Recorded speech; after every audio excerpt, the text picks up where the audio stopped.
22 වෙනි සඳුදා ශ්‍රී ලංකාවේ වෙලාවෙන් සවස් 5:30ට ආරම්භ කරන ධම්ම සංගණී ප්‍රකරණ ආශ්‍රයෙන් කරන අභිධර්ම සාකච්ඡාවටයි අපි එකතු වෙන්නේ.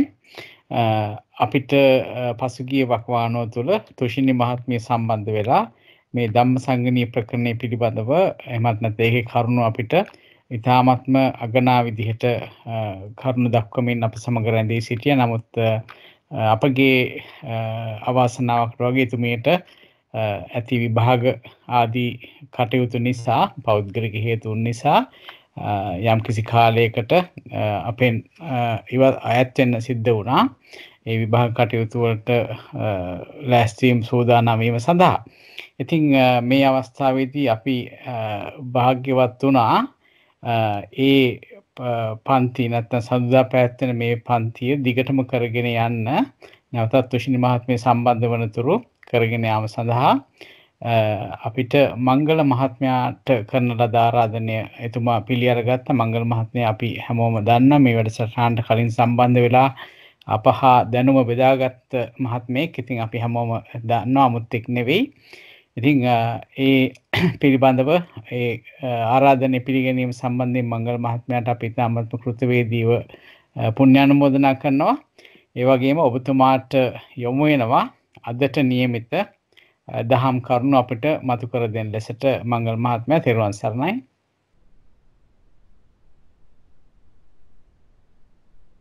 තෙරුවන් සරණයි හැම දිනාටම. මම හිතනවා මාව ඇහෙනවා කියලා. ඇහෙනවා. තව ටිකක් ලං වෙන්න මයික් එකට මම හිතන්නේ. හොඳයි. දැන් ඔබතුමා කිව්වා වගේම ඇත්තටම තුෂිනි මහත්මියගේ ඉඳ අපහසු වීම ඇත්තටම අවසනාවක් තමයි. මොකද මමත් හරි ආශාවෙන් අහගෙන හිටියා ඒ විස්තර කරන ලතාව සහ ඒකේ තියෙන දක්ෂ ලෙසේ විස්තර කරන ක්‍රමය ගැන. මමත් ගොඩක් දේවල් ඉගෙන ගත්තා එතුමියගෙන්. ඉතින් කොහොම හරි මේ සාකච්ඡා වාරේ කඩා වැටෙන්න දෙන්න බෑ. ඒ නිසා එතුමිය එනතෙක් මට පුළුවන් මට්ටමින් අපි ත්‍රිකමාතිකා ටික ඉදිරියට කරගෙන යමු. අද මම දන්න තරමට අපිට තියෙන්නේ හීනත්‍රිකය. එතකොට හීනත්‍රිකයේ අපි කතා කරනවා නම් ඒකේ පද තුනක් තියෙනවා. අපි කතා කරන්නේ ත්‍රික නිසා හැම වෙලාවකම පද තුනක ඒවා යන්නේ. හීනා ධම්මා, මජ්ක්‍ධිමා ධම්මා, පණීතා ධම්මා හැටියට. මගේ ස්ලයිඩ්ස් ටිකක් තියෙනවා මම ඒකත් ෂෙයා කරන්නද? හොඳයි මංගල මහත්මයා ඒක හොඳයි. එහෙනම් ෂෙයා කරන්න. ශ්‍රීමති මහත්මිය ෂෙයා කරන්න නැතුවම හොඳයි. ඔබතුමාට පුළුවන් ෂෙයා කරන්න. හරි. එතකොට හීනත්‍රිකය ඒකේ අපිට පද තුන එන්නේ හීනා ධම්මා, මජ්ක්‍ධිමා ධම්මා, පණීතා ධම්මා කියලා පද තුනයි.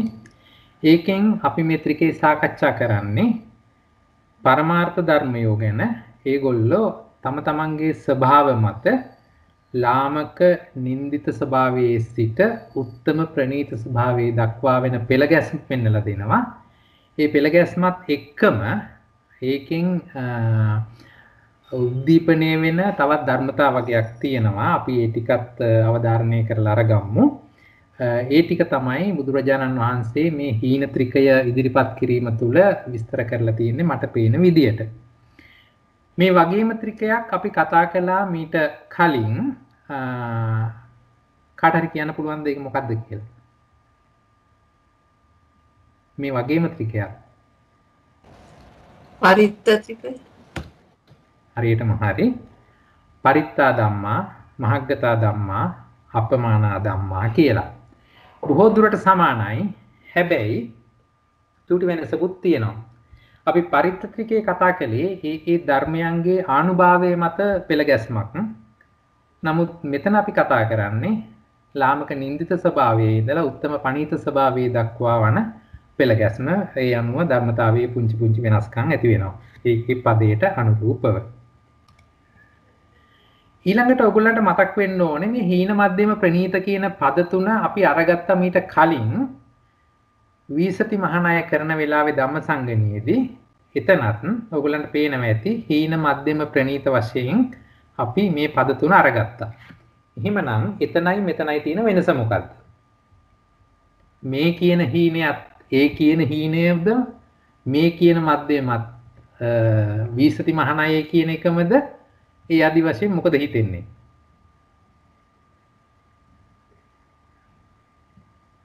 අපි වීසති මහානායයේදී තමයි කාමාවචර කුසලයේ බෙදීම් දක්වලා 15120 ආකාරයක් වන කාමාවචර කුසලයේ පෙන්වා දුන්නේ.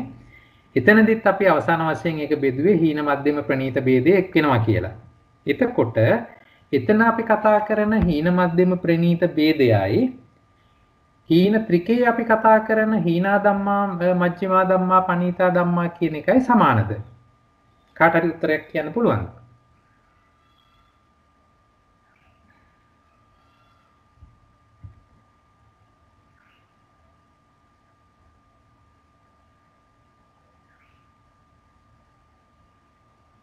අදහසක් නැද්ද ඒ ගැන? තෙරුවන් සරණයි. ඔව්. පොඩි අදහසක් කියන්න කියලා තමයි ගත්තේ. එතන අර 15120 දී ඒක වඩන ක්‍රමය තමයි සලකන්නේ හීන මජ්ක්‍ධිම ප්‍රනීත වශයෙන්. හරියටම හරි. එතනදී ඡන්ද චිත්ත විමර්ශා කියන ධර්මතාවයන්ගේ වඩන විදිය කුඩාවට වැඩුවද මධ්‍යම ප්‍රමාණයෙන් වැඩිලා තිබුණද ඊතා ප්‍රනීත විදිහට වැඩුවද කියන එක මත තමයි එතන හීන මධ්‍යම ප්‍රනීත කියලා අපිට සලකන්න පුළුවන් උනේ. ඒ මිසක් කිසි වෙලාවකදී එතනදී ලාමක නින්දිත ස්වභාවයකට කතා කරන්න බෑ. මොකද අපි කාමාවචර කුසලයේ කතා කරද්දී එතන අකුසල ධර්ම වලට එහෙම නැත්නම් ලාමක නින්දිත ධර්ම වලට තියෙන විදියක් නැති නිසා. ඒ අනුව එකපාරට වචනේ දැක්ක ගමම්ම කලබල වෙන්නේ නැතුව ඒ යෙදෙන තැන අනුව ඒකේ අර්ථය අරගන්න පුරුදු වෙන්න ඕනේ. මේ තියෙන්නේ ඒ කාමාවචර කුසලයේ බෙදෙන තැනදී යස්සෙහි ආකායුව නක්කේ චන්දෝවා හීනෝ හෝති විරියං වා චිත්තං වා විමංසං වා තං හීනං නාම. ඡන්ද චිත්ත විරිය විමංසා කියන ධර්මතාවයන්ගේ වැඩිම කුඩාවටද මධ්‍ය ප්‍රමාණයෙන්ද ප්‍රනීතවද කියන එක මත ඒක වෙනස් වෙන්නේ එතනදී. හරි. දැන් අපි ත්‍රිකයට එමු. ත්‍රිකයේ හීනා ධම්මා කියන එකට දෙන අර්ථකථනය අභිධර්ම භාවනා පොතේ පිටු 126 දී මේ ආකාරයට දෙනවා. ලාමක වූ නින්දිත අකුසල නම් වූ නිස්සත්ව නිජීව පරමාර්ථ ස්වභාව ධර්මයෝ ඇත්තාහ. එහෙමනම් ලාමක වූ හා නින්දිත අකුසල නම් වූ දෙකෙන් තමයි මේ පදයේදී අපි කතා කරන්නේ. ඒ වගේම ඒ හැම එකක්ම පරමාර්ථ ධර්ම ස්වභාවයේ තියෙනවට විතරයි අපි මේ ටික යොදන්නේ. ඒ අනුව අපි පැහැදිලිවම අපිට බය නැතුව කියන්න පුළුවන් ලාමක නින්දිත අකුසල නම් ඒක කියන්නේ අකුසලම තමයි. එහෙමනම් අභිධේයාර්ථ හැටියට අපිට එකපාරටම ගන්න පුළුවන් අකුසල සිත් 12යි තත් සම්පයුක්ත චෛතසික 27යි කියලා. දැන් ඒතර ඒකම දැන් අපිට මතක් වෙන්න ඕනේ මෙතන තියෙන නාම ධර්ම විතරයි. එහෙමනම් ස්කන්ධ වශයෙන් 4යි, ආයතන වශයෙන් 2යි, ධාතු වශයෙන් 2යි. ඒ ටික නම් කටපාඩමින් කියා ගන්න පුළුවන්. සත්‍ය වශයෙන් 2යි කියන තැනදී පොඩ්ඩක් කල්පනාවෙන් බලන්න ඕනේ මොන මොන ධර්මතාවද මෙතන තියෙන්නේ කියලා. මේ සියලුම දේ ලෞකික ධර්මතා. එහෙමනම් මුල සත්‍ය දෙක පමණයි එන්න පුළුවන්. ඒ විදිහට එක ගලපලා අරගන්න පුරුදු වෙන්න ඕනේ. ඊළඟට අපි බලමු එක බෙදන්න කලින් මේකේ ධම්මසංගණී අර්ථ විග්‍රහය කොහොමද දීලා තියෙන්නේ කියලා. මේ තියෙන්නේ නික්කේප කාණ්ඩයේ ඡේද 1031 පිටුව 394 දීලා තියෙන අර්ථකථනය. කතමේ ධම්මා හීනා තීනි අකුසල මූලානි ලෝභෝ දෝසෝ මොහෝ තදේ කට්ටාච කිලේසා තං සම්පයුක්තෝ වේදනක්ඛන්தோ සංඤක්ඛන්தோ සංකාරක්ඛන්தோ විඥානක්ඛන්தோ තං සමුට්ඨානං කාය කම්මං වචී කම්මං මනෝ කම්මං හිමේ ධම්මා හීනා. මේ තමයි නික්කේප කාණ්ඩය තුල යම් කිසි ධර්මතාවයක් විස්තර කරන ක්‍රමවේදය. මම හිතනවා ඒක ඔයගොල්ලන්ට වඩා මතක ඇති. ඒකේ දෙන ධර්මතාවය මෙහෙම නෙන්නේ. මූලතෝ කන්දතෝ ചാපි ద్వාරතෝ ചാපි භූමිතෝ අත්තතෝ ධම්මතෝ ചാපි නාමතෝ ചാපි ලිංගතෝ. මේ කියන ධර්මතාවය මුල ධර්මතා ටික අපූර්වට මෙතන අපිට දකින්න පුළුවන්. මූලතෝ ලෝභෝ දෝසෝ මෝහෝ. ඊළඟට කන්දතෝ වේදනක්ඛන්தோ සංඥාක්ඛන්தோ සංකාරක්ඛන්தோ විඥානක්ඛන්தோ. ඊළඟට ద్వාරතෝ කාය කම්මද්්වාරය වචී කම්මද්්වාරය මනෝ කම්මද්්වාරය අපූර්වට දීලා තිනවා පිළිවෙලින්ම ඇවිල්ලා තියෙනවා. ඒ අනුව නික්කේප කාණ්ඩයේ ඒ කියන විස්තරය කරන ක්‍රමවේදයක් ලස්සනට මෙතනින් අපිට ලුප්පා දක්වන්න පුළුවන්. අපි මේ පැත්තට වැඩි නොයා හීනා ධම්මා කියන එකේ අර්ථ විග්‍රහය විතරක් මේකෙන් අරන් බැලුවොත් අකුසල මුල් තුන මුල් වෙච්ච සියලු කෙලෙස් ධර්ම ස්කන්ධ වශයෙන් නම් නාම ධර්ම යෙදෙන නිසා ස්කන්ධ හතරයි වේදනාස්කන්ධේ ඉඳලා විඥානස්කන්ධය වෙනකන්. එතකොට හේතුල ගැප් වෙනවා ත්‍රිවිධ කර්ම, කාය කර්ම, වචී කර්ම, මනෝ කර්ම. ඒ කියන සීලුම දේවල් මේ කියන හීනා ධම්මා විදියට ඇවිල්ලා තියෙනවා. ඊළඟට අපි බලුවොත් මේකේ අට කතා විග්‍රහය ඡේද 1422 510 පිටුවේ තියෙන්නේ. එතන කෙලින්ම උත්තරය දෙනවා ද්වාදස අකුසල චිත්තුප්පාදා හිමේ ධම්මා හීනා. ඒ අනුව අපි ගත්ත අභිධේය අර්ථ හරි. ද්වාදස අකුසල චිත්තුප්පාදා අකුසල සිත් 12ක් එතකොට චිත්තුප්පාදේ ගන්න නිසා අදාළ චෛතසික 27ක් අපි අරගන්නවා. ඒක තමයි අභිධේය අර්ථ හැටියට එන්නේ. ඊළඟට මෙතනදී මම ඉස්සරහට යන්න කලින් තව පුංචි දෙයක් මතක් කරලා ඉන්නම්. මේ නික්කේප කාණ්ඩයේ දෙන අර්ථකථනය. තීනි අකුසල මූලානි ලෝභෝ දෝසෝ මෝහෝ තදේ කට්ටාච කිලේසා. මොකද්ද මේ ඒ කට්ට කියන්නේ? ඒ කට්ට කියන්නේ සිතක හෝ පුද්ගලයෙකු කෙරෙහි එකට සිටියේ ඒ කට්ටයි.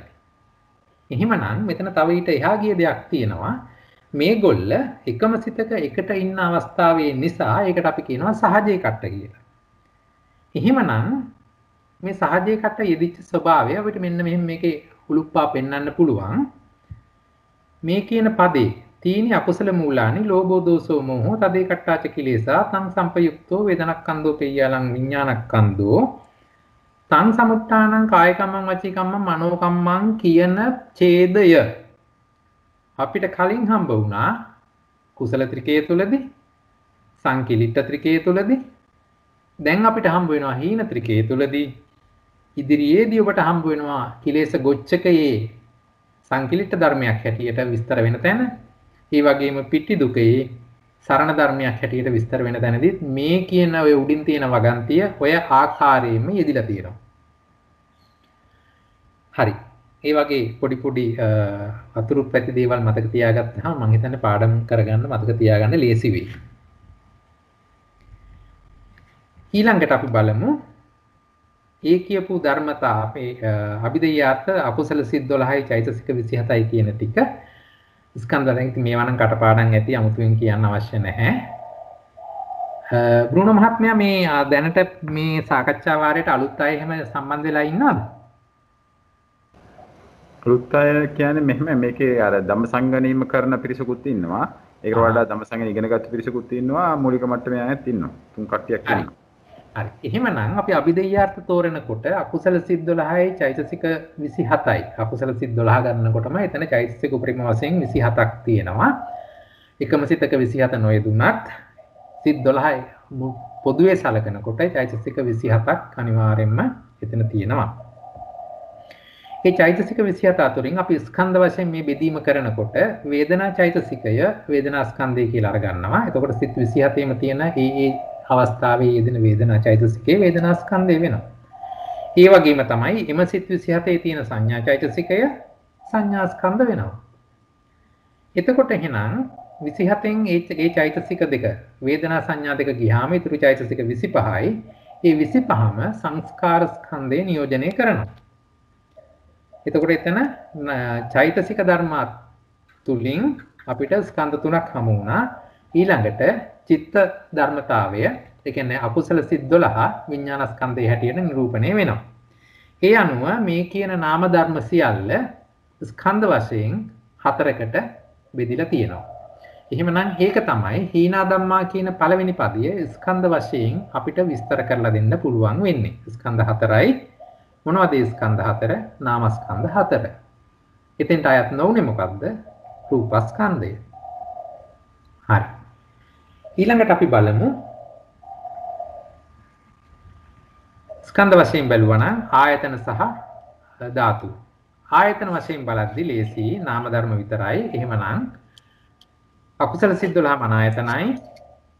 තත් සම්පයුක්ත චෛතසික 27 ධම්මායතනයි. ඒ වගේම තමයි ධාතු වශයෙන් බැලුවත් අකුසල සිත් 12 මනෝ විඥාන ධාතුයි. තත් සම්පයුක්ත චෛතසික 27 ධම්ම ධාතුයි. බොහෝ විට ආයතන සහ ධාතු නාම ධර්ම හමුවේදී එකම ආකාරයට විස්තර වෙගෙන යනවා. ඊළඟට සත්‍ය වශයෙන් අපි බලනකොට ආර්ය සත්‍ය හතරයි. ඒ හතරෙන් මෙතෙන්ට අපිට අදාළ වෙන්නේ සත්‍ය දෙකයි. අකුසල සිත් 12 සහ ලෝභය වර්ජිත ඉතිරි චෛතසික 26 දුක්ඛ සත්‍යයට වැටෙනවා. ලෝභය හැම වෙලාවකම සම්දේ සත්‍ය හැටියට අර්ථ නිරූපණය වෙනවා. ඒ අනුව හීනා ධම්මා කියන පළවෙනි පදය සත්‍ය ධර්ම හැටියට අර්ථ දීමේදී අපිට සත්‍ය දෙකක් හම්බ වෙනවා. දුක්ඛ සත්‍ය සහ සමුදය සත්‍ය. මේ ආකාරයට තමයි ඒකේ මේ ධර්මතා බෙදිලා ගිහිල්ලා දුක්ඛ සත්‍යෙට මොනවද දෙන්නේ, සමුදය සත්‍යෙට මොනවද දෙන්නේ කියලා විස්තර වෙන්නේ. මේ ආකාරයට අපිට පළවෙනි පදය හීනා ධම්මා කියන එක ඉවර කරන්න පුළුවන්. ඒකේ අපි අභිධේයාර්ථ බැලුවා. ඒ අභිධේයාර්ථ ස්කන්ධ ධාතු ආයතන සත්‍ය වශයෙන් ගලපලා පෙන්නලා දුන්නා. එහෙමනම් අපි දැන් දෙවෙනි පදයට යමු. දෙවෙනි පදය ඇවිල්ලා මජ්ක්‍ධිමා ධම්මා. හීනද නොවු ප්‍රනීතද නොවු මධ්‍ය නම් වූ නිස්සත්ත්ව නිජීව පරමාර්ථ ස්වභාව ධර්මියෝ ඇත්තා. අභිධර්ම භාවනා පොතේ 136 වෙනි පිටුවේ දෙන අර්ථකථනය. මෙතන මජ්ක්‍ධිමා කියන වචනය අපිට පුරුදු වචනයක්. හැම වෙලාවකම බොහෝ තැන්වල අපිට උදාහරණ ඉදිරිපත් කරන්න පුළුවන්. කොන් දෙක පෙන්නලා මැද්ද මජ්ක්‍ධිමයි කියලා අපි අරගන්නවා. අපි උදාහරණයක් ගත්තොත් දීගංවා රසංවා මජ්ක්‍ධිමාවා. දිගයි කොටයි මේ දෙකට මැද්දෙන් මජ්ක්‍ධිමයි. ඒ වගේ තමයි අපිට මේ මජ්ක්‍ධිමා ධම්මා කියලා හීන ත්‍රිකයේදී අපි අරගන්නකොට හීන ධම්ම ගැන කතා කළා ඒක කොනක්. පණීතා ධම්මා ගැන කතා කරනවා තව කොනක්. ওই දෙක මැද්ද තියෙන සියලුම ධර්ම ටික මජ්ක්‍ධිමා ධම්මා කියලා අපිට ගන්න පුළුවන් වෙනවා. තව උදාහරණයක් ගත්තොත් තේරා බික්කු, මජ්ක්‍ධිමා බික්කු, නාවා බික්කු. එතනත් ඒ තුන් ආකාරයට කඩද්දී ඒ විදිහමයි. උභවන්තෝ අනුපගම මජ්ක්‍ධිමා ප්‍රතිපදා තථාගතේන අபிසම්බුද්ධා. එතනත් මජ්ක්‍ධිමා කියලා කිව්වේ අත්තිකිල මතානියෝගයත් මොකක්ද අනිත් එක? මේ දෙක අතරේ අපිට බුදුහාමුදුරුවෝ ධර්ම දේශනා කරපු මජ්ක්‍ධිමා ප්‍රතිපදා එතනත් මැද්ද. තවත් ලස්සන එකක් තිබුණා. හීනං මජ්ක්‍ධිම පණීතං කියලා මේ තිකයේ පද තුනම අරගෙන තිබිච්ච තැන. මේක මම අරගත්තේ සංයුත්ත නිකායේ සූත්‍රයකින්. හීනං ධාතුම් පටිච්චුප්පජ්ජති හීනා සංඥා හීනා දිට්ඨි හීනා විතක්කෝ. ඒ කියන්නේ ඔබගේ අදහස කැමැත්ත හීනනම් ලාමකනම් නින්දිතනම් එතකොට එහෙනම් ඔබට උපදින සංඥාවත් ඒ විදියයි දික්කියත් ඒ විදියයි විතක්කෙත් ඒ විදියයි චේතනාවත් ඒ විදියයි ආදී වශයෙන් එතන විස්තර වෙනවා. ඔබගේ අදහස ඔබගේ ආකල්පය මජ්ක්‍ධිම ප්‍රමාණයෙන් නම් එතනදී ඔබට ඇති වෙන සංඥාවත් මජ්ක්‍ධිමයි ආදී වශයෙන් ඒක විස්තර වෙනවා. ඔබගේ ආකල්පය පණීතනම් අදහස මටින්තනම් කැමැත්ත පණීතනම් අන්න එහෙමනම් එතනදී උපදින සංඥා දික්ටි චේතනා ආදී සියලු දේ පණීත වෙනවා. මේ මෙන්නකොට මට මෙතන උදාහරණයක් පෙන්න ගන්න ඕනේ මජ්ක්‍ධිමා කියන එකේදී කොන් දෙක දෙපැත්තට දාලා මැද තියෙන සීලුම ධර්මතා අරගන්නවයි කියන එක. එහෙමනම් අපි අභිධේයාර්ථ බලන්න කලින් පොඩ්ඩක් බලමු ධම්මසංගණියේ මොකද මේ ගැන කියන්නේ කියලා. නික්කේප කාණ්ඩයේදී නැවත වතාවක් අර්ථකථනය දෙනවා සාසවා කුසලාව්‍ය කතා ධම්මා කාමවචරා රූපවචරා අරූපවචරා රූපක්ඛන්தோ පෙය්‍යාලං විඥානක්ඛන්தோ හිමේ ධම්මා මජ්ක්‍ධිමා. දැන් මෙතනතර නික්කේප කාණ්ඩයේ අර්ථකථන ඒවා බැලුවොත් ඒකත් ඒ විදිහට කලපන්නත් පුළුවන්. අපි මේ පැත්තට නොගිහින් තිකයේ පදයට ගැන බැලුවොත් සාසවා. එහෙමනම් අපි දන්නවා දැන් සාසව ධර්ම තුලින් අකුසල ධර්ම ටික අපි අයින් කරගත්ත හීන පදයට. එතකොට ඉතුරු සාසව ධර්ම ටික එහෙනම් මෙතෙන්ට එන්න ඕනේ. කුසලාව්‍යා කතා ධම්මා. එතකොට එහෙනම් එතන කාමාවචරා රූපාවචරා අරූපාවචරා අපරියාපන්නේ ගන්න බෑ. මොකද ඒක සාසවා නොවන නිසා. රූපස්කන්ධ පියාලං විඥානස්කන්ධ. එතන නාමස්කන්ධ හතර අරන් තියෙනවා. මේ සියල්ල මජ්ක්‍ධිම කොටසට අයත් වන ධර්ම හැටියට මෙතන අර්ථකථනය දීලා තියෙනවා. මේක අර්ථකථා කාණ්ඩය අරගෙන බැලුවොත් කෙලින්ම කියනවා තීසු භූමිසු කුසලං තීසු භූමිසු විපාකෝ තීසු භූමිසු ක්‍රියාව්‍යාකතං සබ්බංච රූපං හිමේ ධම්මා මජ්ක්‍ධිමා. එහෙමනම් අපිට එනවා තීසු භූමිසු කුසලං. කුසල සිත් තීසු භූමිසු ඒ නිසා 17යි. තීසු භූමිසු විපාකෝ විපාක සිත් 30 මුළු ගාන 36යි. ඒකෙන් තීසු භූමිසු. එතකොට අපිට මෙතන නැති වෙන්නේ අපරියාපන්නය. එහෙමනම් ඵලසිත 4 නැති වුණොත් 36න් 4ක් ගියාම 32යි. තීසු භූමිසු විපාකෝ. තීසු භූමිසු ක්‍රියාව්‍යාකතං. ක්‍රියාසිත ගැන කතා කරද්දී කොහොමදත් තීසු භූමිසු තමයි. එහෙනම් එතන ක්‍රියාසිත 20ම එනවා. ඒ අනුව සිත් සංඛ්‍යාව මේ විදිහට එද්දී ඊළඟට අපිට අරගන්න වෙනවා චෛතසික ටික. ඔය කියන සිත් ඇතුලේ යෙදෙන මුළු චෛතසික ගන්න 38යි. ඊළඟට එහෙනම් සබ්බංච රූපං රූප 28යි. මේ සියල්ල හිමේ ධම්මා මජ්ක්‍ධිමා. මධ්‍යම කොටසට වැටෙන ධර්ම හැටියට සලකනවා. එහෙමනම් දැන් අපි බලමු මේ කියන විදිහට හරියටම අපි දෙය අර්ථ ලියලා බලමු. එතකොට ලෞකික කුසල් සිත් 17යි. ලෞකික විපාක සිත් 32යි. මොකද ලෞකික විපාක සිත් ක්‍රියාසිත 20යි. තත් සම්පයුක්තයිසික 38යි. රූප 28යි. මේ ටික තමයි මජ්ක්‍ධිමා ධම්මා කොටසේ අභිධේයාර්ථ එන්නේ. දැන් මේක දිහා බැලුවොත් අපිට පේනවා රූප 28ක් තියෙනවා. ලෞකික විපාක සිත් සියල්ලක් තියෙනවා. එහෙමනම් රූප 28ම මෙතන ඇතුළත් වෙනවා. නාම ධර්මයක් තියෙන නිසා ස්කන්ධ පහම තියෙන්න ඕනේ.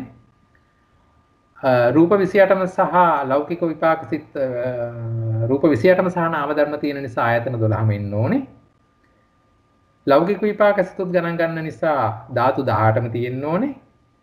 සත්‍ය වශයෙන් නැවත වතාවක් බලලා උත්තරේ ගන්න මේ සියලුම ද්‍රව්‍ය කොහාටද අඩංගු වෙන්නේ කියලා. කාට හරි මේකේ අපහැදිලිතා තියෙනවද ආයතන ධාතු අතරේ මේ ධර්මතා බෙදෙන විදිහ ගැන? අවශ්‍ය නම් චුට්ටක් පෙන්නලා ඉන්නම්. ස්කන්ධ පහර ගත්තොත් මේක ප්‍රාථමිකයට විතරයි. ස්කන්ධ පහර ගත්තොත් රූප වේදනා සංඥා සංකාර විඥාන ස්කන්ධය තියෙනවා. මේ ස්කන්ධ පහ ආයතන මට්ටමට බෙදෙද්දී රූපස්කන්ධය දස ආකාරයකට 10 බෙදෙනවා. දුඹුරු පාටින් මා දක්වලා තියෙන්නේ රූපස්කන්ධය ආයතන මට්ටමේදී බෙදිලා යන ආකාරය. ස්කන්ධ මට්ටමේ තනියට අරගත්ත එකක් හැටියට ගත්ත රූපස්කන්ධය ආයතන මට්ටමේදී 10 උනේ යටින්ම තියෙන ධම්මායතනෙට රූප විතරක් නෙමෙයි නාම ධර්මත් එනවා. ඒ අනුව ඒක භාගයයි කියලා අරගන්නවා. මොකද සුකුම රූප ටික විතරයි එතෙන්ට යන්නේ. ඉතුරු ඕලාරික රූප 12ම උඩින් තියෙන චක්කායතන රූපායතන ආදී වූ ආයතන 10 තුල බෙදිලා යන නිසා. ඊළඟට ධාතු ටික අරගත්තොත් ධාතු වලදී මේ 10 ඒ ආකාරයෙන්ම පෙන්වන අතරේ විඥානස්කන්ධයේ හැටියට ස්කන්ධ මට්ටමේ තිබිච්ච සිත් 89 ආයතන මට්ටමේදීත් මන ආයතනයේ හැටියට එකම මන ආයතනයෙන් නියෝජනය වුණා. නමුත් ධාතු මට්ටමට යනකොට ඒ සිත් 89 ධාතු 7ක් විදිහට සත්ත්ව විඥාන ධාතු හැටියට බෙදිලා ගිය හැටි මෙතනින් දකින්න පුළුවන්. චක්කු විඥාන ධාතු, සෝත විඥාන ධාතු, ගාන විඥාන ධාතු, જીවහා විඥාන ධාතු, කාය විඥාන ධාතු, මනෝ විඥාන ධාතු සහ මනෝ ධාතු. ඒ ආදී වශයෙන් තමයි ස්කන්ධ ආයතන ධාතු හැටියට මේවා විකාශය වෙලා තියෙන්නේ. එහෙමනම් අපිට මේ විදිහට බලද්දී මේ කියන අභිධේයාර්ථ වලින් ඉදිරිපත් කරපු ධර්මතා ටික අපිට බලන්න පුළුවන්. ස්කන්ධ පහක් තියෙනවා. ආයතන 12යි 18යි සත්‍ය එකයි. මොකද මෙතන මේ සත්‍ය දුක්ඛ සත්‍ය හැටියට අපිට එනවා ඉස්සරහට අපි බලමු. ස්කන්ධ වශයෙන් පහ බෙදෙන්නේ මෙහිමයි. මේ තියෙන්නේ අභිධේයාර්ථ ටික. ලෞකික කුසල් 17යි, විපාක 22යි, ක්‍රියා 20යි, චෛතසික 38යි, රූප 28යි කියන එකෙන් රූප 28 කෙලින්ම රූපස්කන්ධය හැටියට ගන්න පුළුවන්. මේකනේ චෛතසික 38න් වේදනා චෛතසිකේ වේදනා ස්කන්ධ වෙනවා. සංඥා චෛතසිකේ සංඥා ස්කන්ධය වෙනවා. ඊටි චෛතසික 36 සංස්කාර ස්කන්ධේ නියෝජනය කරනවා. එහෙමනම් මේ කියන ඊතුරු සිත් ටික 17යි 32යි 20යි කියන්නේ සිත් 69යි. ඒ සිත් 69 විඥානස්කන්ධයට අඩංගු වෙනවා. මේ අනුව තමයි රූපස්කන්ධය, වේදනාස්කන්ධය, සංඥාස්කන්ධය, සංස්කාරස්කන්ධය, විඥානස්කන්ධය හැටියට ස්කන්ධ පහ නියෝජනය වෙන්නේ. ඊළඟට අපි බැලුවොත් ආයතන වශයෙන් 12 ආකාර වෙන්නේ කොහොමද කියලා. රූප 28 අතරින් චක්කු ප්‍රසාද රූපේ චක්කායතනෙ වෙනවා. ඒ විදිහටම සෝත ප්‍රසාද රූපේ සෝතායතනයි, ගාන ප්‍රසාද රූපේ ගානායතනයි ආදී වශයෙන් ජීවහා කාය විදිහට එතන ප්‍රසාද රූප පහ අඩංගු වෙනවා. ඒකට වෙන ගෝචර රූප, වර්ණ රූපය රූපායතනෙ වෙන වගේම ශබ්ද රූපය ශබ්දායතනෙ, ගන්ධ රූපය ගන්ධායතනෙ, රස රූපය රසායතනය. ඊළඟට පොට්ටබ්බායතනෙදී ඔයගොල්ලෝ දන්නවා ඒක ඕලාරික භූත රූප තුනකින් නියෝජනය වෙනවා. පඨවි, තේජෝ, වායෝ සංඛ්‍යාත පොට්ටබ්බ රූපේ කියලා. ඒ අනුව ඖදාරික රූප 12ම මේ මෙතෙන්ට ආවා ආයතන 10ක් තුල. ඊළඟට සිත් 69 මන ආයතනයට යනවා. චෛතසික 38ත් මේ රූප අතරින් ඉතුරු වෙච්ච සුකුම රූප 16ත් ධම්මායතනයට යනවා. ඒ අනුව මෙතන ඕලාරික රූප 10යි මන ආයතනයත් ධම්මායතනයත් එක්ක වුණාම ආයතන වශයෙන් 12ක් නියෝජනය වෙනවා.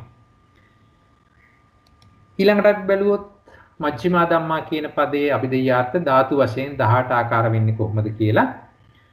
අර විදිහම තමයි රූප 28 අතරින් චක්කු ප්‍රසාද රූපේ චක්කු ධාතුවයි, සෝත ගාන ජීවහා කායත් ඒ විදිහමයි. වර්ණ රූපය රූප ධාතුවයි. ඒ වගේම ඊතුරු එකත් ශබ්ද ගන්ධ රස ටික ඒ විදිහටම ධාතු හැටියට නියෝජනය වෙනවා. ඒ අනුව ඕලාරික රූප 12 ධාතු 10කින් නියෝජනය කරලා පෙන්නනවා ඒ ටිකේදී. ඊළඟට සිත් 69 ඒක තුල තියෙනවා ලෞකික විපාක සිත්. එහෙනම් අපිට අරගන්න වෙනවා චක්කු විඥාන සිත් දෙක චක්කු විඥාන ධාතුවයි, සෝත විඥාන සිත් දෙක සෝත විඥාන ධාතුවයි, ගාන විඥාන සිත් දෙක ගාන විඥාන ධාතුවයි ආදී වශයෙන් ඒ ටික අපිට දෙපස් විඥාන ටික අරගන්න වෙනවා. ඊළඟට පංචද්වාරා වර්ජනයේ තියෙනවා ක්‍රියාසිත අතරේ. සම්පටිච්ඡන දෙක තියෙනවා විපාක සිත් අතරේ. එහෙමනම් පංචද්වාරා වර්ජන සිතත් සම්පටිච්ඡන දෙකත් අපි හඳුන්වනවා මනෝ ධාතු හැටියට. එතකොට එහෙනම් ඉතිරි සිත් අතරින් ලෞකික සිත් 17යි විපාක සිත් 20යි. විපාක සිත් 32කින් මේ ටිකට උඩට ගියා 12ක්. එහෙමනම් 32කින් 12ක් ගියාම 20යි. ක්‍රියාසිත ඉස්සෙල්ලා 20ක් තිබුණා. ඒ 20න් පංචද්වාරා වර්ජනීය ක්‍රියාසිත මෙතෙන්ට ගියා නිසා මෙතෙන්ට 19යි ඉතුරුනේ. එහෙමනම් ඉතිරි සිත් හැටියට අපිට එන්නේ ලෞකික කුසල 17යි විපාක සිත් 20යි ක්‍රියාසිත 19යි. ඒ අනුව ඒ මුළු සිත් 56 මනෝ විඥාන ධාතු හැටියට නියෝජනය වෙනවා. චෛතසික 38 සහ සුකුම රූප ධාතුව ධම්ම ධාතුව සුකුම රූප 16 ධම්ම ධාතුව නියෝජනය කරනවා. මේ අනුව තමයි මජ්ක්‍ධිමා ධම්මා කියලා යෙදෙන අභිධේයාර්ථ සියල්ල ධාතු වශයෙන් 18 ආකාර වෙන්නේ. මෙතනින් 10යි මෙතනින් 7යි 17යි චෛතසික වෙන ධම්මායතනිය අපුවම 18යි. හොඳයි. ඊළඟට අපි බලමු සත්‍ය වශයෙන් එක වෙන්නේ කොහොමද? අනිවාර්යයෙන්ම මෙතන අකුසල තිබුණේ නැහැ. ඒ නිසා ලෝභය එන්නේත් නැහැ. එහෙනම් සමුදය සත්‍ය නැහැ. ලෝකෝත්තර ධර්ම ආවේ නැහැ. එහෙනම් මාර්ගසිත සහ නිර්වාණය ආවේ නැහැ. ඒ අනුව මෙතන ඉතුරු වෙලා තියෙන්නේ දුක්ඛාරය සත්‍ය විතරයි. එහෙමනම් රූප 28යි අර කතා කළ සිත් 69යි තත්සම්පයුක්ත චෛතසික 38යි සියල්ලම දුක්ඛ සත්‍ය හැටියට ගන්නවා. එහෙමනම් මජ්ක්‍ධිමා ධම්මා කියලා කතා කරපු දෙවෙනි පදයේ සියලුම අභිධේයාර්ථ ආර්ය සත්‍ය වශයෙන් ගණන් ගනිද්දී එකම දුක්ඛාර සත්‍ය හැටියට නියෝජනය වෙනවා. ඒ තමයි දෙවෙනි පදයේ අභිධේයාර්ථ සෙවීම සහ ඒ අභිධේයාර්ථ ස්කන්ධ ධාතු ස්කන්ධ ආයතන ධාතු සත්‍ය වශයෙන් බෙදා දැක්වීම. අපි දැන් තුන්වෙනි පදයට යමු.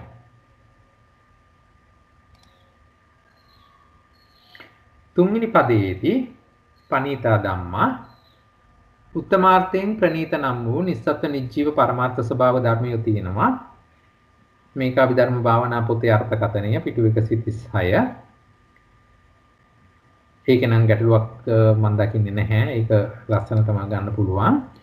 ඒක ධම්මසංගණී අර්ථ විග්‍රහ ටික අරගෙන බැලුවොත් නික්කේප කාණ්ඩයේ ඡේද 1033 පිටුව 394 මායි ඡේදයේ තියෙන එකමයි මෙතෙන්ට අරන් තියෙන්නේ. කතමේ ධම්මා පනීතා අපරියාපන්නා මග්ගාච මග්ගඵලානිච අසංකතාත ජාතු හිමේ ධම්මා පනීතා. පැහැදිලි. මාර්ගසිත සහ ඵලසිතද නිර්වාණයද ප්‍රේණිත ධර්ම හැටියට මෙතන සඳහන් කරනවා. අටකථා කාණ්ඩය ගත්තොත් ඡේද 1424 510 පිටුවේ කතමේ ධම්මා පනීතා අර කිව් එකම විස්තර වෙනවා. චත්තාරෝ මග්ගා අපරියාපන්නා චත්තාරීච සාමඤ්ඤ ඵලානි නිබ්බාණංච හිමේ ධම්මා පනීතා.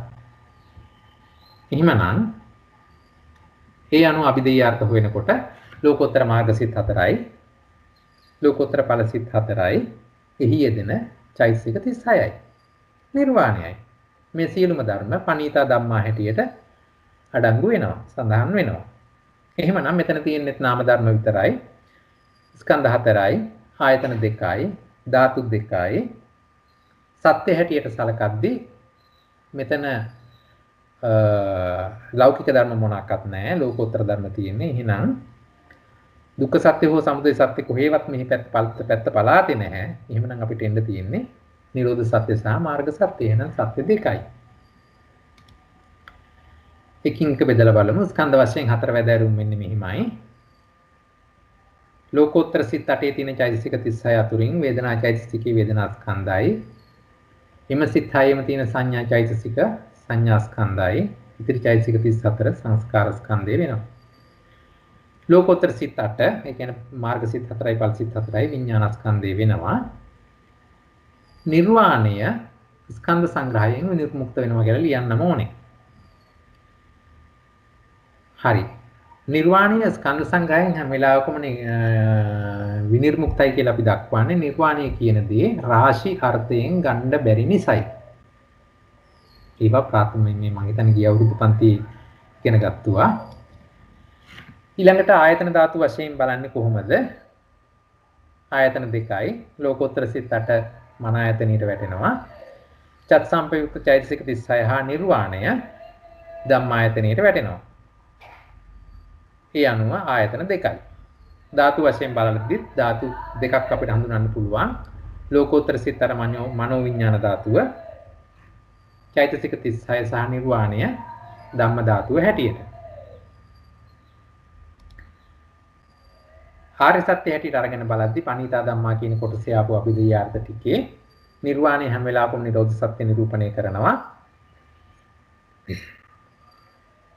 මාර්ග සත්‍ය හැටියට සෝවාන් ආදී සතර මාර්ග සම්පයුක්ත සම්මා දිට්ඨිය ආදී මාර්ගාංග 8 දෙනෙක් වරද්ද සම්මා සංකප්ප වර්ජිත සද්දෙන සතර වරක්ද කියන ධර්ම සමූහය මාර්ග සත්‍ය නියෝජනය කරනවා. එතකොට මේ මාර්ග සිත් 4 තියෙන ඉතුරු ධර්මතා ටික, ඒ කියන්නේ මාර්ග චිත්තෝත්පා ඉතිරි මාර්ග චිත්තෝත්පාද 29 සහ ඵල චිත්තෝත්පාද ඵල සිත් වල තියෙන මුළු ධර්මතා ටික 37යි. ඒ ටික සත්‍ය විනිර්මුක්ත ධර්ම හැටියට සලකන්න වෙනවා. දැන් කෙනෙක් ඇහුවොත් කොහොමද මොකද්ද මේ චක්‍රයක් කියන්නේ කියලා 8 දෙනෙක් වරද්ද 7 දෙන සතර වරක්ද කියලා ධානා ක්‍රමයෙන් මාර්ගසිත අරගෙන බලද්දි මේ විදිහට අපිට ගන්න පුළුවන් මාර්ගසිත 20ක් දකින්න පුළුවන්. ඒකේ සෝවාන් සකදාගාමි අනාගාමි අරහත් කියන මාර්ග අපිට ලබන්න පුළුවන්. ඒ ධානය තුල ඉඳගෙන පළමු ධානයෙන් සෝවාන් ලබන්නත් පුළුවන්, සකදාගාමි ලබන්නත් පුළුවන් ආදී වශයෙන්. එහෙම යෙද්දී පළමු ධානයේදී මාර්ගාංග 8ම යෙදෙනවා. මොකද විතක්ක ਵਿਚාර ප්‍රීති සුඛ ඒකාග්‍රතාව කියන පළමු ධානයේදී විතර්කයක් එතන යෙදෙනවා. නමුත් දෙවෙනි ධානයේ වෙනකොට විතක්කය හැලෙනවා. ඒ නිසාවෙන් පළවෙනි ධානයේ තුල සෝවාන් මාර්ගය ලබාගත් එක්කිනාට මාර්ගාංග 8ම තියෙනවා. සකදාගාමී මාර්ගය ලබාගත් එක්කිනාට මාර්ගාංග 8ම යෙදෙනවා ආදී වශයෙන්. ඒ නිසා තමයි 8 දින අපි එකක් අරගත්තොත් 8 දින එක්වරයි. හැබැයි මෙතනදී විතක්කේ වර්ජිත වුණාම මාර්ගාංග 8න් විතක්ක චෛතසිකය අයින් වුණාම ඒ කියන්නේ සම්මා සංකප්පය අයින් වුණාම ඉතිරි මාර්ගාංග 7යි. ඒ ටික මෙහෙම ධ්‍යාන 4ට හතරක් වෙනවා. ඒ නිසා තමයි ඉතුරු 7 දෙන 4 වතාවක් කියලා අපි ගන්නෙ. ඒවත් ගිය අවුරුද්දේ පාඩම පොඩ්ඩක් මතක් කළා විතරයි. අලුත් කෙනෙක් ඉන්නවා නම් පොඩ්ඩක් සිහිපත් වෙන්න. එතකොට මේ තමයි පණීතා ධර්මා කියන එකේදී අපි දෙයියන්ට උදුරු විදිරීම සහ ඒවා ස්කන්ධ ආයතන ධාතු සත්‍ය හැටියට නියෝජනය කරලා පෙන්වන දෙක. දැන් අවසාන කොටස හීන ත්‍රිකය පද තුනයි එහෙනම් ත්‍රිකයක්. මුල පදයෙන් නාමයේ තියලා තියෙන නිසා ආදිලබ්ධ නාම ත්‍රිකයක්. සියලුම පරමාර්ථ ධර්මයන් මෙහි ඇතුළත්ව තියෙන නිසා නිපදේශයි. එකක්වත් කිසිම පරමාර්ථ ධර්මයක අයින් වෙලා නැහැ. ඒ නිසා සප්පදේශ වෙන්නේ නැහැ. මේක නිපදේශ ත්‍රිකයක්.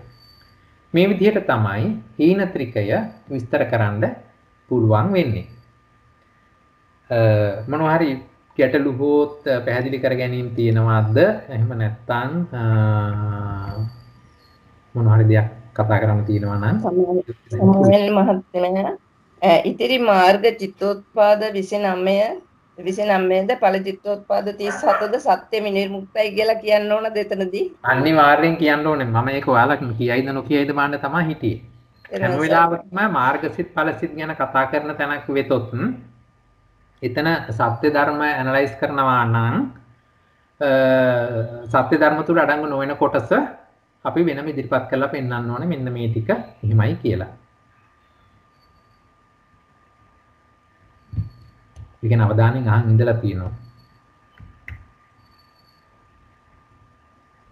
හොඳයි. තවත් කාට හරි ප්‍රශ්න තියෙනවා නම් ඉදිරිපත් කරන්න පුළුවන්.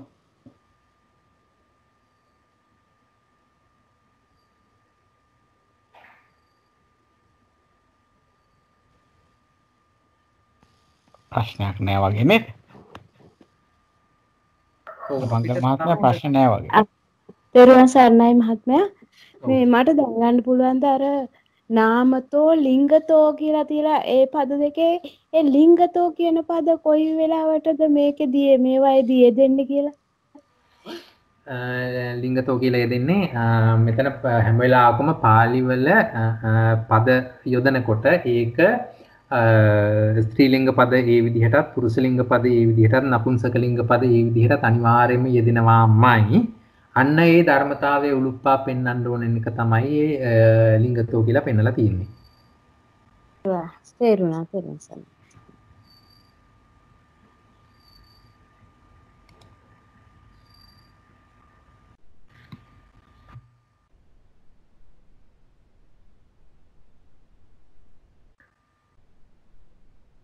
හොඳයි. තවත් කාට හරි ප්‍රශ්නයක් තියෙනවද?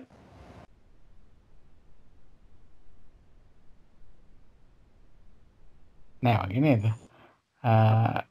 මංගල මහත්මයා ප්‍රශ්න නෑ වගේ සභාවෙන්. නානක මහත්මයා කතා කරනවා නේද? ඇහුන්නේ නෑ. තෙරුවන් සරණයි.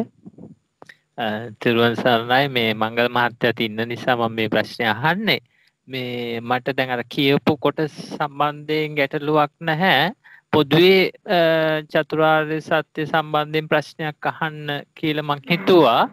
දැන් අපි ගොඩක් වෙලාවට ඔය පොඩි කාලේ දාම් පාසල් යනකොට එහෙම අපි චතුරාර්ය සත්‍ය කොටස් 4 දැනගන්නවානේ.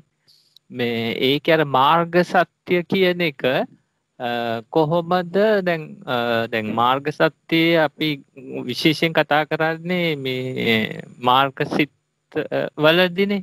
නමුත් මේ අපි දැන් කතා කරනකොට කියන්නේ මේ චතුරාර්ය සත්‍ය මේ අවබෝධ කරගන්න ආර්ය අෂ්ටාංගික මාර්ගයේ ගමන් කරන්න ඕනේ කියලානේ කියන්නේ. එතකොට කොහොමද චතුරාර්ය සත්‍ය අවබෝධ කරන්න මේ ආර්ය අෂ්ටාංගික මාර්ගේ පාවිච්චි කරන්නේ? කියන එක පැහැදිලි කිරීමක් කරන්න පුළුවන්ද? තෙරුවන් සරණයි. ඉතාල හොඳ ප්‍රශ්නයක්. කාරණා දෙකක් ඉදිරිපත් කරන්න. පළවෙනි එක තමයි අපි දහම් පාසල් යන කාලේ පොඩි කාලේ කියලා කිව්වේ. ඒ කියන්නේ අභිධර්ම ඉගෙන ගන්න නැති කාලේ. එහෙමනම් සූත්‍රාන්ත ක්‍රමයට තමයි ඒ කාලේ අපිට විස්තර වෙලා දුන්නේ. තමයි පළවෙනි කාරණේ මතක තියාගන්න ඕනේ. නමුත් දැන් අපි කතා කරන්නේ අභිධර්ම ක්‍රමයට. එතකොට මේ දෙකේ එකම ධර්මතාවය පැතිකඩ දෙකකින් විස්තර කරන ක්‍රම දෙකක් නේ තියෙන්නේ. ඒ අනුව යම් යම් තැන් ඒ පටල ගන්න නැතුව හරියට විස්තර කරගන්න ඕනේ. දෙවෙනි එක තමයි ආර්ය අෂ්ටාංග මාර්ගයේ යන්නේ කොහොමද? ඊලේ පතිත්තාය නරෝ සපඤ්ඤෝ ගණ්ඩ විසුද්ධි මාර්ගය කියවන්න. එහෙම නෙමෙයි. ඒක තමයි කෙටි උත්තරේ. අපි කොහොමද යන්නේ? ඉස්සරළම සද්දා ජාතෝ උපසංකමිති. උපසංකමිතෝ පෛරුපාසති. පෛරුපාසන්තෝ සෝතං ඕදහිති ආදී වශයෙන් පියවර 14කින් චංකී සූත්‍රයේදී මේක දේශනා වුණානේ. ඉස්සරලාම සද්ධාාවක් ඇති වෙන්න ඕනේ. දැන් සද්ධාව කියන එක මතක තියාගන්න මාර්ගාංගයක් නෙමෙයි. හරි? නමුත් සද්ධාව නැත්තම් කිසි විටකත් මේ මාර්ගයේ අපිට ඉස්සරහට එන්න බෑ. සද්දා ජාතෝ උපසංකමිති. සද්ධාව තමයි මේ එළඹවීම යොමු කිරීම කරවන්නේ. එහෙම කැමැත්තක් එළඹවීමක් තිබුණොත් තමයි උපසංකමිතෝ පෛරුපාසති. මේවා අහන්න, දකින්න, කියවන්න හිතෙන්නේ එතකොට තමයි. පෛරුපාසනය කරන්න හිතෙන්නේ එතකොට තමයි. පෛරුපාසන්තෝ සෝතං ඕදහිත. එහෙම කරනකොට තමයි මේ බණ අහන්න කැමැත්තක් ඇති වෙන්නේ. සෝත මේ අහන්න කැමැත්තක් ඇති වෙන්නේ මේක. හරි? එහෙම නැත්නම් මොනවද අපි කතා කරන්නේ? දෙතිස් කතාවෙන් වියලිලා ඉන්න එකනේ කරන්නේ. හරි? ඕහිත සෝතෝ ධම්මං සුනාති. දැන් මේ විදිහට අපිට හොයනකොට හොඳ අලුත් දහම් කරුණු අපිට අහන්න හම්බ වෙනවා. සුත්වා ධම්මං ධාරේති. එහෙම අහනකොට අපිට ඒ දහම් කරුණු ටික මතක හිටිනවා. හරි? වැඩිපුර ආසයිතනේ අපි වැඩිපුර කටපාඩම් කරගන්නවා. සුත්වා ධම්මං ධාරේති. එතකොට අපි ඒවා ධාරණය කරගන්නවා. දාතානං ධම්මානං අත්තං උපපරික්කති. එහෙම ධාරණය කරගත්තු ධර්මතාවල අපි අර්ථය පරීක්ෂා කරනවා. මේ ආදී වශයෙන් අර්ථය පරීක්ෂා කරනකොට ඒකේ අපිට තව වැටහෙන ආකාරය, එතකොට ඒකේ තව විමසන ආකාරය ආදී වශයෙන් මේක අපිට ඉස්සරහට ඇවිල්ලා මේක ජීවිත අංගයක් බවට පත් වෙනවා. අන්න එතකොට ඒ ආකාරයෙන් එන අංග ටික අපි තාමත් කතා කරන්නේ හැබැයි ලෞකික මට්ටමින්. එතකොට මජ්ක්‍ධිම නිකායේ එන මොකක්ද සූත්‍රය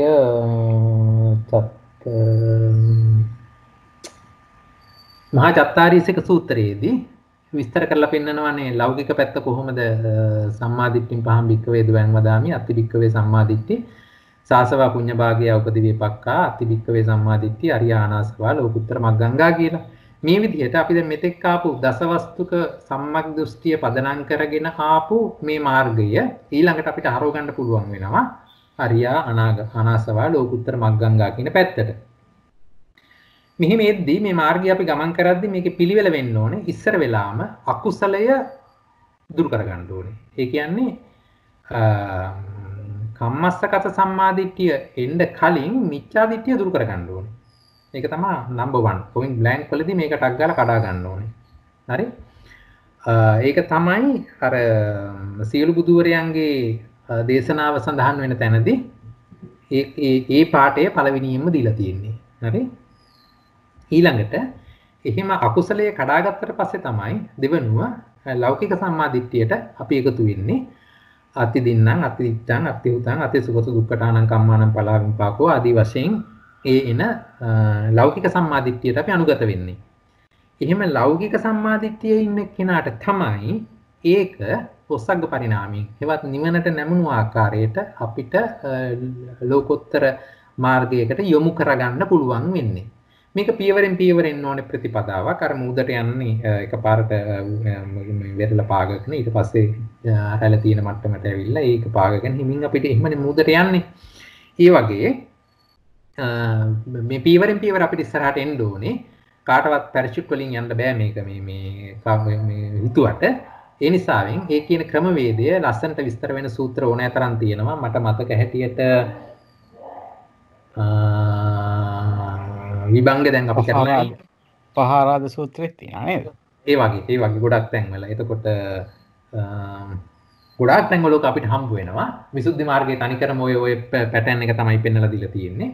ඊට අමතරව අපි ඥාන විභංගය කරද්දී එතනත් ගොඩක් දේවල් අපි කතා කළා විභංගය කරන වෙලාවේදී. මේ ආදි වශයෙන් මේ පියවරවල් ටික දීලා තියෙනවා. ඉතින් ඒවා ටික අපි දැන් දන්නවා නොදන්නව නෙමෙයි. නිවිහැනෙල්ලේ එකට හිතලා හිමින් පියවරෙන් පියවර ඉස්සරහට එන්න. ඒක තමයි මාර්ගය. කොයි වෙලාවක හරි මට දැන් මෙච්චර මම භාවනා කරනවා හරි මොනවා හරි දෙයක් කරනවා කොහොමද තාම ප්‍රතිඵලයක් නැහැ නේ. එහෙම නැත්නම් මගේ හිත එකඟ වෙන්නේ නැහැ නේ. මතක තියාගන්න ඒ හිත එකඟ වෙන්නේ නැහැ නේ කියලා තේරෙන එකත් ලොකු ජයග්‍රහණයක්. මොකද අපේ හිත හැම වෙලාවෙම උද්දච්චයෙන් වෙලිලා ඉන්නේ උද්දච්චයෙන්. එතකොට ඒ කියන්නේ විසිරුණු ස්වභාවය. එහෙමනම් එතන සතියේ දෙන්නේ නැහැ. අඩු ගානේ මට සිහිය නැහැ කියලා තේරෙනවා එක නම් ඒ කියන්නේ සතිය හරිය යතුණා එතන. හරි එහෙමනම් පළවෙනි පියවර හරි තැබිලා තියෙනවා. ඒ අනුව කලබල වෙන්නේ නැතුව එතකොට යම්කිසි පසුතැවීමක් ඇති කරගන්න නැතුව බොහොම සැහැල්ලුවෙන් ඉන්න ඉස්සරහට. ඒක තමයි මම තේරුම් ගන්න තියෙන මාර්ගය. තෙරුවන් සරණයි. ඒකෙදි මංගල මහත්තයා මට යමක් එකතු කරන්න හිතුණා මේ මෙහෙම අපි හිතුවොත් දැන් ඔක මාර්ගයේ වැඩෙනවා. හරි. හැබැයි දැන් මාර්ග සත්‍ය වඩනවා කියලා කියන්නේ මාර්ග සත්‍ය කියන එක අවබෝධ කරගන්න බෑ මේක තමයි සත්‍ය කියලා. එතකොට ඒ දුක්ඛ සත්‍යයේදී මාර්ග සත්‍ය වෙන්න නම් ඒ ලෝකෝත්තර මාර්ගයකටපත් වෙන්නේ නැතුව ඒක තමන් අවබෝධ කරගන්න නැහැ නේ ඒක සත්‍යයි කියලා.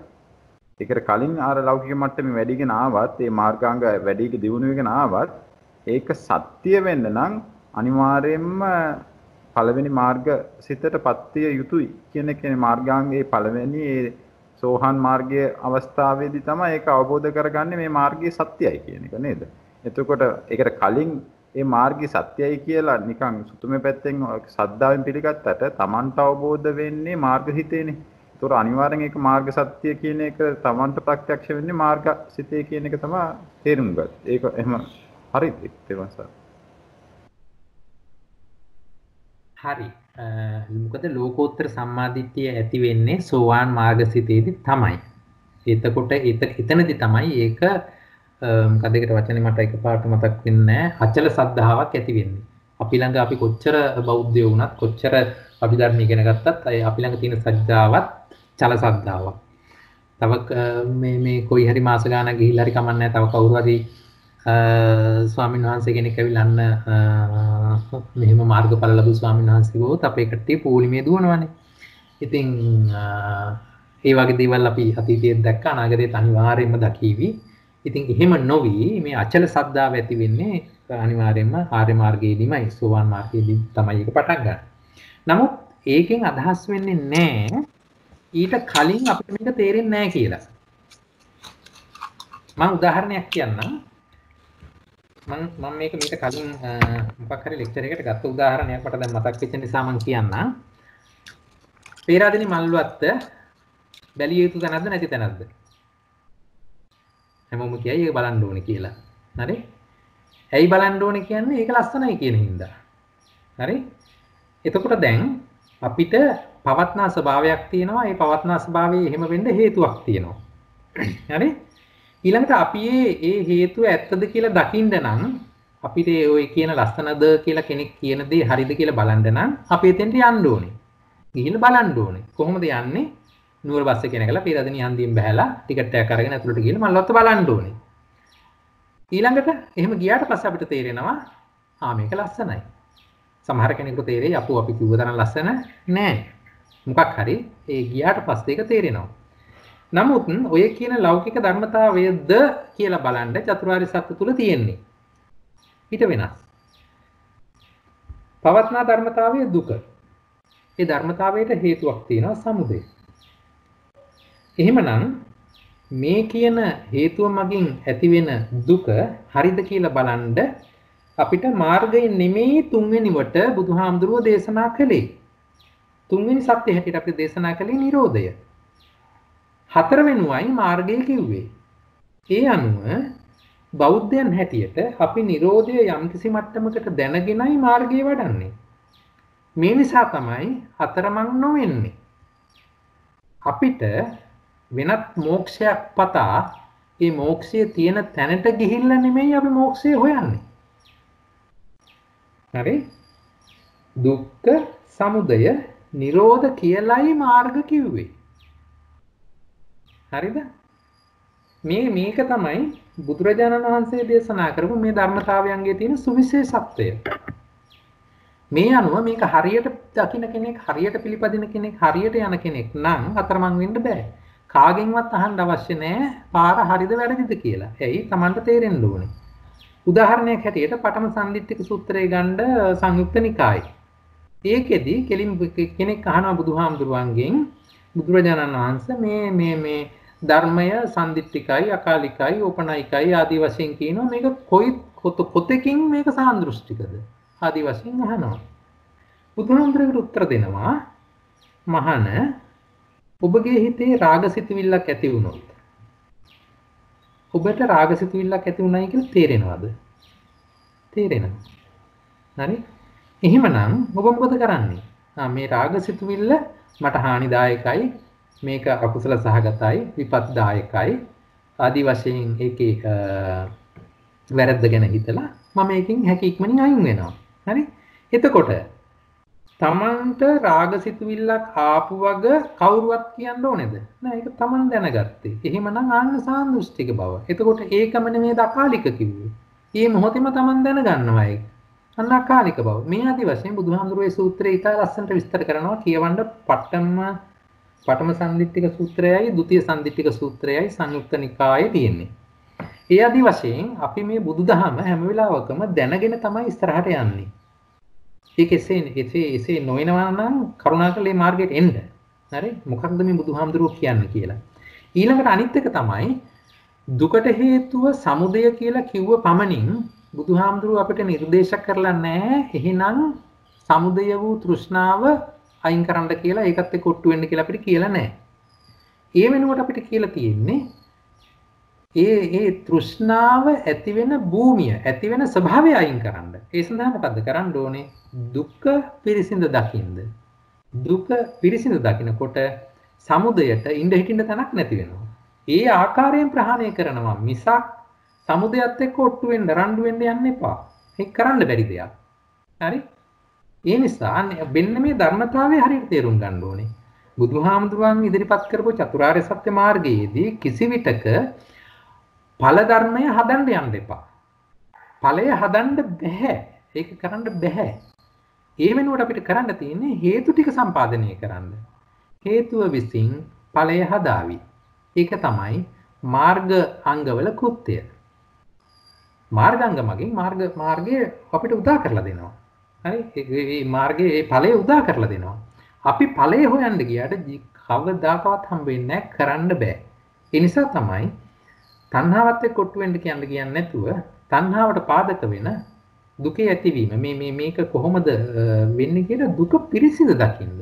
ඒ පිරිසිඳ දැක්ම තුල ලබන දැනුම මගින් ඉබේම තණ්හාවට ඉඳ හිටින් තැනක් නැති වෙනවා. එහෙම වෙච්ච ගමන් තණ්හාව ප්‍රහාණය වුණා වෙනවා. ඒ ආදි වශයෙන් මේ ධර්මතාවය තේරුම් අරගන්න. තෙරුවන් සරණයි.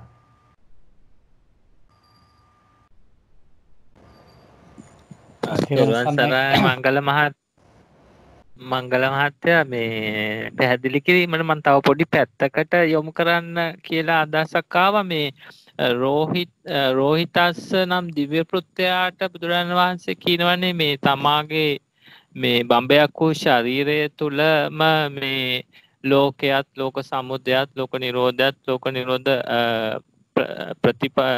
නිරෝධගාමිනී ප්‍රතිපදාවක් තියෙනවා කියලා. ඒ සම්බන්ධයෙන් පොඩි පැහැදිලි කිරීමක් කරන්න පුළුවන්ද ඔබතුමාට? පුළුවන්. මට පොඩි ඒක පටන් ගන්න පොඩි උත්ප්‍රේරකයක් දෙන්නකෝ. ඔබ දකින ලෝකයේ එක කොටසක් හරි කමක් නැහැ. මට පොඩි අදහසක් දෙන්න. ඔබ මොකද ලෝකය කියලා දකින්නේ?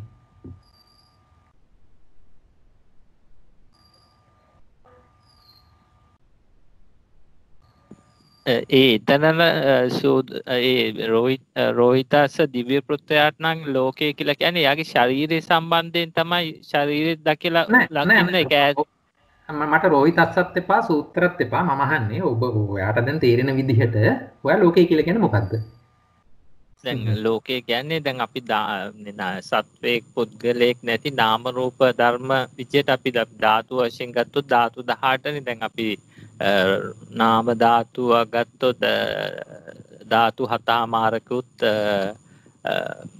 රූප එච්චර දුර යන්න එපා. මේ සරල සාමාන්‍ය 4 5 පන්තියේ ළමයෙක්ගේ උත්තරයක් දෙන්න මට. මොකද්ද ලෝකය කියලා කියන්නේ? නාම රූප ධර්මයට තමයි ඉතින් අපිට ලෝකය කියලා සලකන්න තියෙන්නේ. හරි. අපි ලෝකය කියලා හැම වෙලාවකම සලකන්නේ එක්කෝ ඇහින් දැකලා ග්‍රහණය කරගත්තු දෙයක්. එහෙම නැත්නම් කනින් අහලා ග්‍රහණය කරගත්තු දෙයක්. මේක තියෙනවා සබ්බ සූත්‍රයේදී එතනදී පැහැදිලිව සබ්බම් භික්කවේ මොනවද වදාමිද මොකද්ද කියලා එක මේ සියල්ල දේශනා කරමි කියලා විස්තර කරන්නේ. අසත් රූපයක් කන ශබ්දයක් ආදී වශයෙන් මේ කියන ආයතන හයේ ක්‍රියාකාරීත්වය. එතකොට එහෙනම් මේ ආයතන ගොඩනැගින්නේ ශරීරයක් එක්ක. හරි නාම රූප ධර්මතා දෙකේ එකට තියෙන තැනකදී තමයි මේ ආයතන හය ගොඩනැගින්නේ. එහෙමනම් අපි ලෝකයේ කියලා මොකක් අපි අදහස් කළත් මොකක් සැලකුවත් මොක හිතන්නකො අහසද කියලා. අහස කියන එක ඔය කොහෙන්ද තියෙන්නේ අහස? කොහෙන්ද දැක්කේ? කොහෙන්ද ගත්තේ ඔබ අහස? හරි? අනිවාර්යයෙන්ම අහස කියන එක අපිට ගන්න ක්‍රම දෙකක් තියෙනවා. එක්ක ඇහෙන් උඩ බලලා අර තියෙන්නේ අහස කියලා ඔබ අහස අරගන්නවා. එහෙමනම් මතක තියාගන්න ඔබ දැක්කේ අහස නෙමෙයි වර්ණායතනෙ. එහෙම නැත්නම් ඔබට තවත් අහස ගන්න ක්‍රමයක් තියෙනවා. හිස් තැනකට ගිහිල්ලා අත දෙපැත්තට පොඩ්ඩක් මල්ලා බලන්න මොනාරි හැප්පෙනවද කියලා. හැප්පෙන්නේ නැහැ. එහෙනම් එතනත් හිස්. හරි? ඒ කියන්නේ චක්කු මේ කාය විඤ්ඤාණයට හසු නොවුණු තැනකුත් අපිට හිස් තැනක් අහසක් කියලා කතා වෙන අවස්ථා තියෙනවා. ඔය අවස්ථා දෙකෙන් තොරව ඔබට අහසක් හොයාගන්න හම් වෙන්නේ නැහැ. එහෙමනම් මේ අවස්ථා දෙකේදීම කය මුල් වුණා. මෙන්න මේ ආකාරයෙන් තමයි රෝහිත අස්තර එතන දේශනා කරුවයි කියලා මා තේරුම් අරන් තියෙන්නේ. මේ ශරීර මේ කය ආශ්‍රිත වූ නාම රූප ධර්මයන්ගේ ක්‍රියාව තේරුම් ගත්තා නම් ලෝකේ තේරුම් ගත්තා තමයි. මේ මිසක් මෙතන මේ කිලෝමීටර් 7200ක් පළල පෘථුවියක් හෝ ඒකට අහවල් කිලෝමීටර් ගාණක් දුරින් තියෙන සූර්යයෙක් ගැන හෝ නෙමෙයි කතා කරන්නේ. ඔය කොයි එකත් අපි අවසාන වශයෙන් ග්‍රහණය කරලා දැනගෙන ඉන්නේ අර කියන ආයතන 6න්. අපි කාමාවචර ලෝකේ ඉන්න නිසා ඔය ආයතන 6න් ග්‍රහණය කරන හැම එකම අපි සලකනවා එළියේ තියෙන දේ හැටියට. අතන තියෙනවා බිග් බෙන් එක ඇමරිකාවේ අහවල් තැන තියෙනවා. අයිෆල් කුළුණ ප්‍රංශයේ අහවල් තැන තියෙනවා. ඒ අපි කාමාවචර ලෝකේ ඉන්න නිසා හැම වෙලාවකම මෙතන එළියේ තියෙනවා. ගිරව අර ගහේ අරාත්‍ය අතන ඉන්නවා. මේ আদি වශයෙන් ඒක කාමාවචර ලෝකේ ස්වභාවය. ඉතින් කොයි භූමියක අපි ජීවත් වුණත් මේ කියන නාම රූප ධර්මයන්ගේ පැවැත්ම ආයතන හයේ පැවැත්ම තමයි ලෝකේ හැටියට විස්තර කරන්න වෙන්නේ අවසානයේට අපි අරගෙන බැලුවොත්. ඒ නිසා තමයි රෝහිත අස්තර කිව්වේ ලෝකේ මේ ශරීරය තුලින් බම්බයක් වූ ශරීරය තුලින් ලෝකේ දකින්නේ. මිසක් මේ බම්බයක් දිග ශරීරයේ තියෙන මොකක් හරි දිහා බල ඇහැ කන නාසය දිහා බලන්න නෙමෙයි කිව්වේ. ඒකෙන් නාම රූප ධර්මයන්ගේ ක්‍රියාව ආයතන හයේ හැදෙන හැටි. ඊළඟ සරණයි.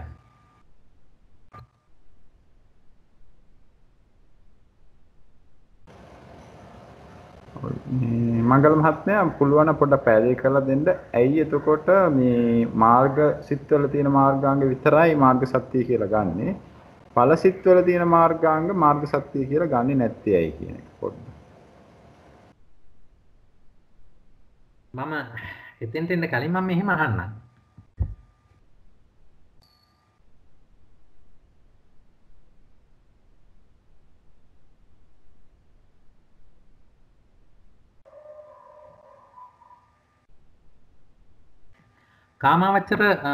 කාමාවචර පළවෙනි කුසල් සිතේ කාමාවචර පළවෙනි කුසල් සිතේ ඔය කියන මාර්ගාංගات තියෙනවා. නමුත් එතනදිත් මාර්ග සත්‍ය හැටියට ගන්න නැහැ. ඔය ඵල සිත හැටියට යන්න ඕන. ඊට කලින් අපි ඉගෙන ගත්තානේ ධම්මසංගණීයේ පිටුව 25 හරි 6 හරි ඡේදාංක 1 ඒකෙත් තියෙනවා මාර්ගාංගات.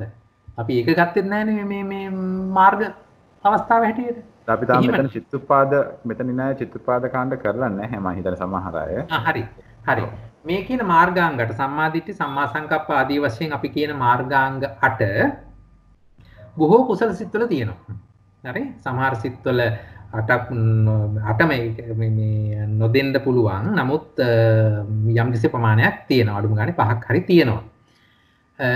නමුත් ඒ තියෙන ඒ සාමාන්‍ය අවස්ථාවේ යෙදෙන ඒවට අපි මාර්ග අංග කියලා ගන්නෙ නැහැ.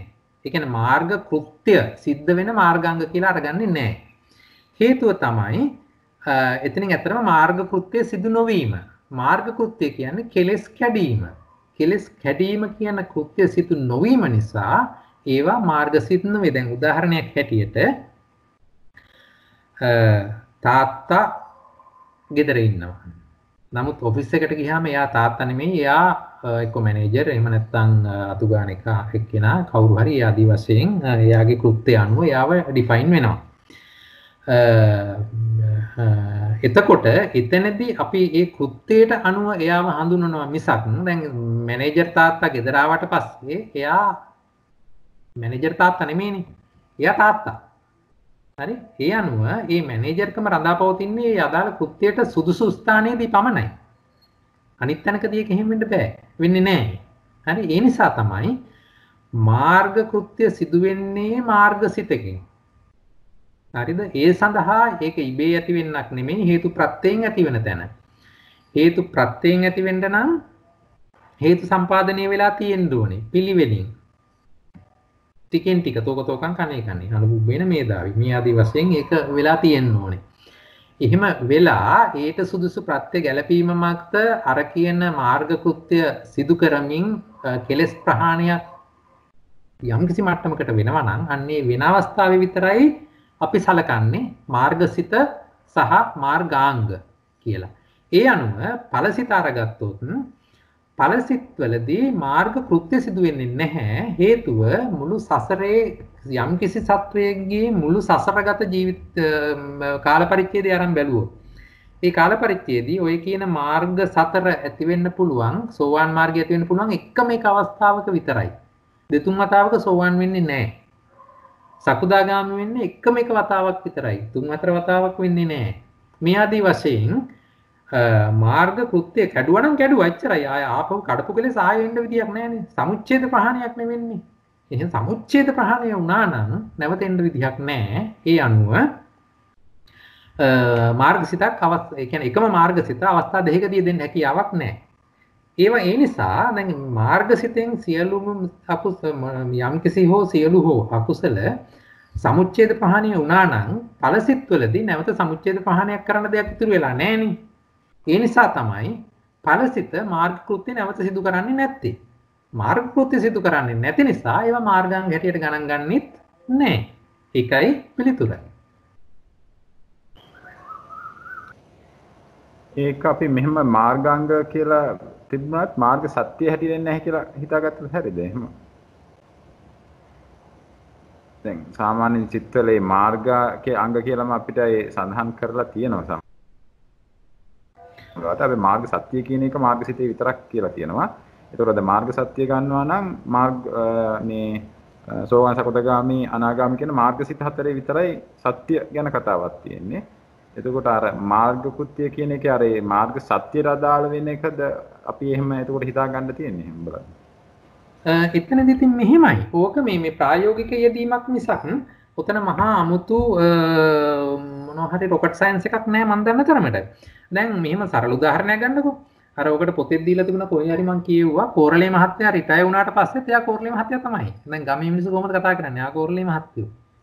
හරි ඉස්කෝලේ මහත්තයා රිටයර් වෙලා ගමේ ඇවිද්දිත් ඉස්කෝලේ මහත්තයා එහෙම තමයි කතා කරන්නේ. නමුත් ඒකෙන් අදහස් වෙනවාද එයා ඉස්කෝලේ මහත්තයා වගත් එයාට ඒ අදාළ ඉස්කෝලේ මහත්තයා කෘත්‍ය ඒ ආදී වශයෙන්ම සිදු වෙනවා කියලා නෑනේ. ඒක අර ව්‍යවහාරය. හරි මෙතන මට තේරෙන විදිහට මාර්ග සත්‍ය කියලා කිව්වත් මාර්ගාංග හරි මේ මාර්ග සිතකේ දෙන මාර්ගාංග කිව්වත් මට තේරෙන විදිහට නම් දෙකම එකයි. හැබැයි මේ යෙදෙන තැන අනුව අපි ඒ වචනය පාවිච්චි කරනවා. ඊට අමතරව ඒ කියන මාර්ගාංග වෙන තැනක තිබුණත් දැන් ආමි එකේ වැඩ කරන සෝල්ජර් කෙනෙක් ගමට ආවත් එයා ඉතින් ආමිකාරයම තමයි. ඒ වගේ මාර්ග කෘත්‍ය කරන මාර්ගාංග 8 ලෞකික වශයෙන් හෝ වෙනත් සිතක ඒ මට්ටමින් තිබුණා වුණත් ඒවා අර නමින්ම තමයි ඉතින් හඳුන්වන්නේ. මොකද එතෙන්දී වෙන නමක් දෙන්න බෑනේ. ඒ නිසා අර නමින්ම හඳුන්වනවා. හැබැයි මේ නමින් හඳුන්වුවට එයා මේ මාර්ග කෘත්‍ය අදාළ මාර්ග කෘත්‍ය සිදු කරන්නේ නැහැ. ඒ නිසා ඒවා මාර්ග සත්‍ය හැටියට ගන්නෙ නැහැ. නියම මාර්ගාංග හැටියට ගන්නෙ නැහැ. නමුත් නාමකරණයේදී අපිට යාම හඳුන්වන්න වෙනවා ඒ නමින්ම. ලෞකික කුසල සිතක තියෙන මාර්ගාංග ටික අපිට සම්මා දිට්ඨිය, සම්මා සංකප්පය, සම්මා වාචාය, සම්මා කම්මන්තය ආදී වශයෙන් හිම නම් වලින්ම හඳුන්වන්න වෙනවා. ඒකයි එතන තියෙන ඒක ව්‍යවහාරයේ ඒකදී මේ මහත්මයා සමාවෙන්න මේ එතකොට එතන යම්කිසි කෘත්‍යයක් කරනවානේ. එතන යම්කිසි කෘත්‍යයක් ඒ මාර්ගාංග වලින් කරන නිසා ඒකේ කරන කෘත්‍යයක් තියෙනවා. හැබැයි ඒක මාර්ග සත්‍ය වෙන්නේ නැහැ කියන එක එහෙම තේරුම් ගත්තොත් මාර්ග සත්‍ය වෙන්න නම් එතන දැන් ප්‍රහාණය කිව්වොත් කීයක් තියෙනවද ප්‍රහාණ? ප්‍රහාණ જાති ප්‍රධානව 3ක් තියෙනවා. හරිද? ඒකෙන් අපි මාර්ග කෘත්‍යය හැටියට සලකන්නේ කොයි එකද? සමුච්ඡේද ප්‍රහාණය. සමුච්ඡේද ප්‍රහාණය. එහෙමනම් එතන අනිකුත් ප්‍රහාණ තිබුණා පමණින් ඒක මාර්ග කෘත්‍ය නෙමෙයි. නෑ සමහර අය අකුසල් වලත් ඕක සඳහන් වෙනවානේ මාර්ගාංග. එතකොට එතනත් හුඟක් වෙලා හිතන්න පුළුවන් මේක ප්‍රහාණය වෙන පැත්තක් නෙමෙයි. එතන අර කෙලස් වැඩි වෙන පැත්තක් ගිනුත් මාර්ග අංග වල නම් කියවෙනවා.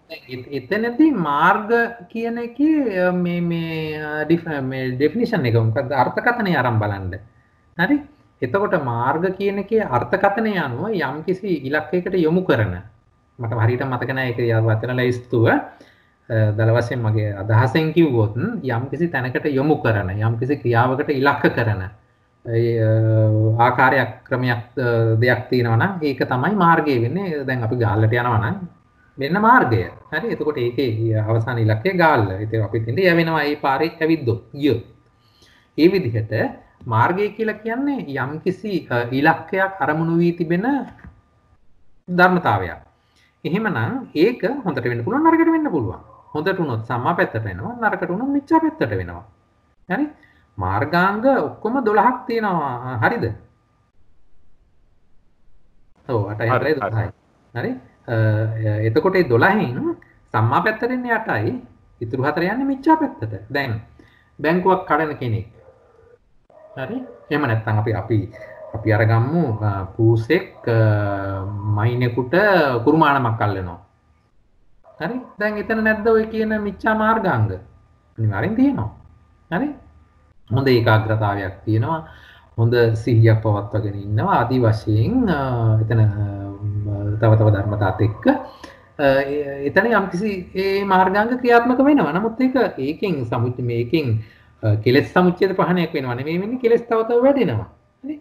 එතකොට ඒවා අපි මේ කතා කරන ආර්ය මාර්ගයේ තියෙන මාර්ගාංග හැටියට ගන්න නෑනේ. නමුත් ඒවා මාර්ගයේ ඩෙෆිනිෂන් එක යටතේ එන ඒවා. හරි? ඒ ආදී වශයෙන් ඒක තේරුම් ගන්න ඕනේ.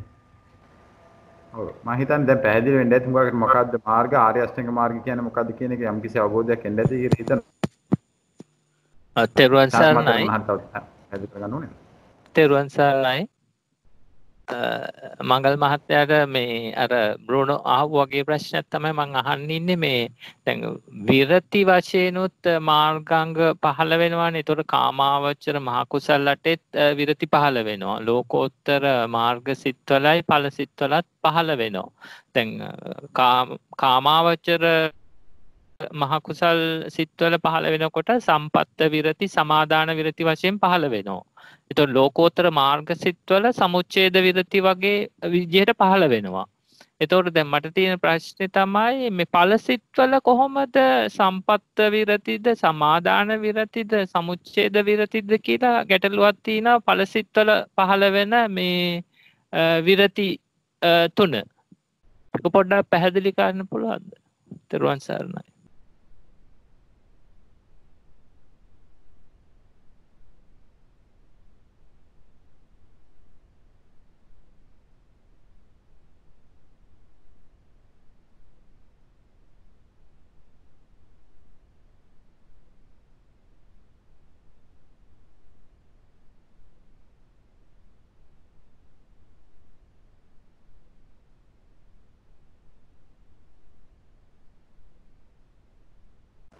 මංගල මහත්තයා මම හිතන්නේ මයික් එක මියුට් කරගෙන කතා කරනවද දන්නේ නැහැ.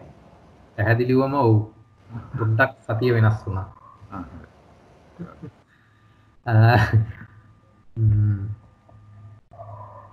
මෙහිමයි. දැන් ඵලසිටවල යෙදෙන මාර්ගාංග 8 තුල ලෝක විපාකයේ තියෙනවා නම් එතනදී අපි රහතන් වහන්සේ කෙනෙක් ගත්තොත් එතන තියෙන ක්‍රියාසිතක්. හරි? එතකොට ක්‍රියාසිතක් කොහොමද ක්‍රියාත්මක වෙන්නේ කියන తত্ত্বය එතන ඵලසිත ඇවිල්ලා විපාකසිතක්. නමුත් ඒ විපාකසිත ඉන්න රහතන් වහන්සේ ඔය කියන සම්මා වාචා කම්මන්ත හෝ වෙනත් දෙයකින් ක්‍රියා කරනකොට ඒ ක්‍රියා කරන්නේ ඔය කියන ඵලසිතෙන් නෙමෙයිනේ. හරි? එතකොට එතනදී අපි කතා කරන්නේ කාමාවචර වූ හෝ රූපවචර රූපවචර වෙන්නත් පුළුවන් ක්‍රියාසිතකින්. හරි? එතකොට ඔය කියන විරතීන්ගේ ක්‍රියාකාරීත්වය ඵලසිතේදී කොහොමද ක්‍රියාසිතකදී කොහොමද කියන එක වෙනම ඩිෆයින් කරන්න ඵලසිතකදී මතක තියාගන්න නැවත සමුච්ඡේද ප්‍රහාණයක් වෙන්නේ නැහැ. හරි? එතකොට වැලකීම් වශයෙන් නැවත ඉදිරිපත් වීමක් වෙන්නෙත් නැහැ. මොකද ඒ වෙනකොට ඒවා වැලකිලා ඉවර නිසා. හරි? අනිත් මොකද්ද තිබුණේ මට ඔය සම්බන්ධව ළඟකදී කියුවේ නැහැ මතකක් හැබැයි මෙහෙම එකක් ගන්න පුළුවන් නේද අපිට. ඒකේ පටිපස්සද්ධි ප්‍රහාණය කියන එකක් අවස්ථාවක් තියෙනවානේ. ඒ ඵලහිත. ඒකෝට ඒ අවස්ථානුකූලව මාර්ය ආර්ය අෂ්ටාංග මාර්ගයේ ඒ යෙදීම සිද්ධ වෙනවයි කියලා ගන්න පුළුවන්. එතනින් කරන්නේ පටිපස්සද්ධි ප්‍රහාණයට අදාළ කොටසක් කියන්නේ නිවීම පැත්තට වෙන කොටසක් මිස කෙලෙස් වල ප්‍රහාණය පැත්තෙන් සිදුවෙන එකක් නෙමෙයි. එතනත් හැබැයි පටිපස්සද්ධි ප්‍රහාණය කියලා තමයි එතනට කියන්නේ. සඳහන් කරන්නේ මම හිතන හැටියට. ජයන්ත මහත්තයත් ඒක ගැන දන්නවා ඇති. එතන වෙන්නේ අර මේ මම හිතන්නේ ශානක මහත්මයා කියපු විරමණයක් නෙමෙයි. අර පටිපස්සද්ධි ප්‍රහාණය පැත්තෙන් වෙන ඒ නිවි මාර්ග අෂ්ටාංග කියන්නේ මාර්ග ආංගයක් හැටියට දෙන එක තමයි එතන වෙන්නේ කියන එකයි මට තේරුනේ. මංගල මහත්තයාට ඒකත් හැබැයි මාර්ගාංගයේ කෘත්‍ය කෙලෙස් සමුච්ඡේද ප්‍රහාණය මිසක් නිවීමද කියලා මට පොඩි විචිකිච්ඡාවක් මාර්ග සත්‍ය වෙන්නේ නැහැ. එතන මාර්ග සත්‍ය කොහොමද ගන්නෙ නැහැ. ඒක තමයි. පැහැදිලි. හැබැයි මාර්ග එතන පටිපස්සද්ධි ප්‍රහාණයක් ගැන සඳහන් වීමක් තියෙනවා. එතකොට එතන යම්කිසි නිවීමක් තියෙනවා කෙලෙස් වල කැපීමක් නෙමෙයි. ඒ අර මාර්ග හිතේ ඒ නිවීම ඒ ඵල ස්වභාවයේම ඉදිරි පියවරක් මිසක් මාර්ග කෘත්‍යයේ ආනුභාවයෙන් වෙන දෙයක් නෙමෙයි කියලා මට නිකමට හරි ඒක හරි. ඒ කියන්නේ ඵලසිතේම නිවීමක් තමයි. ඒක කරන්නත් යම්කිසි චෛතසික වගේක් තියෙන්නද? කෘත්‍ය වශයෙන්ද දැන් එතනදී කියන්නේ ගින්න නිමිලා එතන අර බිම ඉතුරු වෙලා තියෙන රස්නේ මැකෙන්න වතුර දානවා කියලානේ. හරි. ඒක වතුර දාන්නත් මොන හරි තියෙන්න ඕන වගේ එකක් තියෙනව නේද? ඒක චෛතසික ඒ යම්කිසි මොකක් හරි එතන වෙන මත් තියෙන්න බෑ කියන එක. ඒකට එහෙම එදෙන්න පුළුවන්කම තියෙනවා කියන එකක් තමයි මට තේරුනේ. මම වැරදි දන්නේ නැහැ. ඒක මට ඒ තරම් දුරටකට කියවපු තැනක් මතක නෑ බුරුණෝ. අපි ඒක පස්සේ නම් බලමු. මේ ජයන්ත මහත්තයාට මොන හරි අදහසක් තියෙනවද ඒ ගැන? විශේෂ අදහසක්ම කියන්න නෑ. එතනත් අර මේ මංගල මහත්මයා කිව්වා වගේ එතන කියන්නේ කෙලෙස් විඩා සංසිඳු වීම තමයි මේ ඵලසිතේ කෘත්‍ය වගේ වෙන්නේ කියලා. ඉතින් ඒකට කොහොමද විරති කියන එක ඇතුළු අනිත්‍යව යෙදෙන්නේ කියන අදහසක් නම් විරති කියලා ගන්න බෑ නේද අපිට ඒක. ඒක විරති කියලා විරමණයක් කියලා ගන්න බෑ එතන කියන එකයි මම. විරමණයක් කියලා ගන්න බෑ. ඔව්. ඒක විරමණයක් කියලා ගන්න බෑ. ශානක මහත්තයාට යම් කිසි අදහසක් ආවද ඒක? ශානක මහත්තයාට ඒ මොකක් හරි තව ඔව් තෙරුවන් සරණයි. මට තිබුණේ මේ ප්‍රශ්නේ තමයි දැන් ඒක අපි අර විරති අපි තුනකට බෙදනවනේ. ওই තුනෙන් කොයි එකටද ගන්න කියන ප්‍රශ්නේ තමයි. අපිට මාර්ග සිත්වල තියෙන විරති සමුච්ඡේද විරති හැටියට ගත්තට ඵල සිත්වල ඒවා ගන්න බෑනේ. නමුත් අර අකාලිකව හැදෙන නිසා මොකක් හරි සම්බන්ධයක් තියෙනවද කියලා තමයි මට හොයත හැකි. දැනගන්න ඕනේ. එතකොට අනිත් ප්‍රශ්නේ තමයි මේ අනිත් එක මේ සම්පත්ත විරතියක් හැටියට ගන්නත් බැරි ප්‍රශ්නයක් තියෙනවා මේ සමාදාන විරතියට ගන්න පුළුවන්ද කියන අදහසක් තියෙනවා ගන්න පුළුවන්ද බැයිද කියන එක ගැන පොඩ්ඩක් සාකච්ඡා කරන්න පුළුවන් නම් සමාදාන විරතියක් විදිහට ඒ කියන්නේ කුසලයේ කළාම මේ විපාක විදිහටනේ ඵලසිත හටගන්නේ.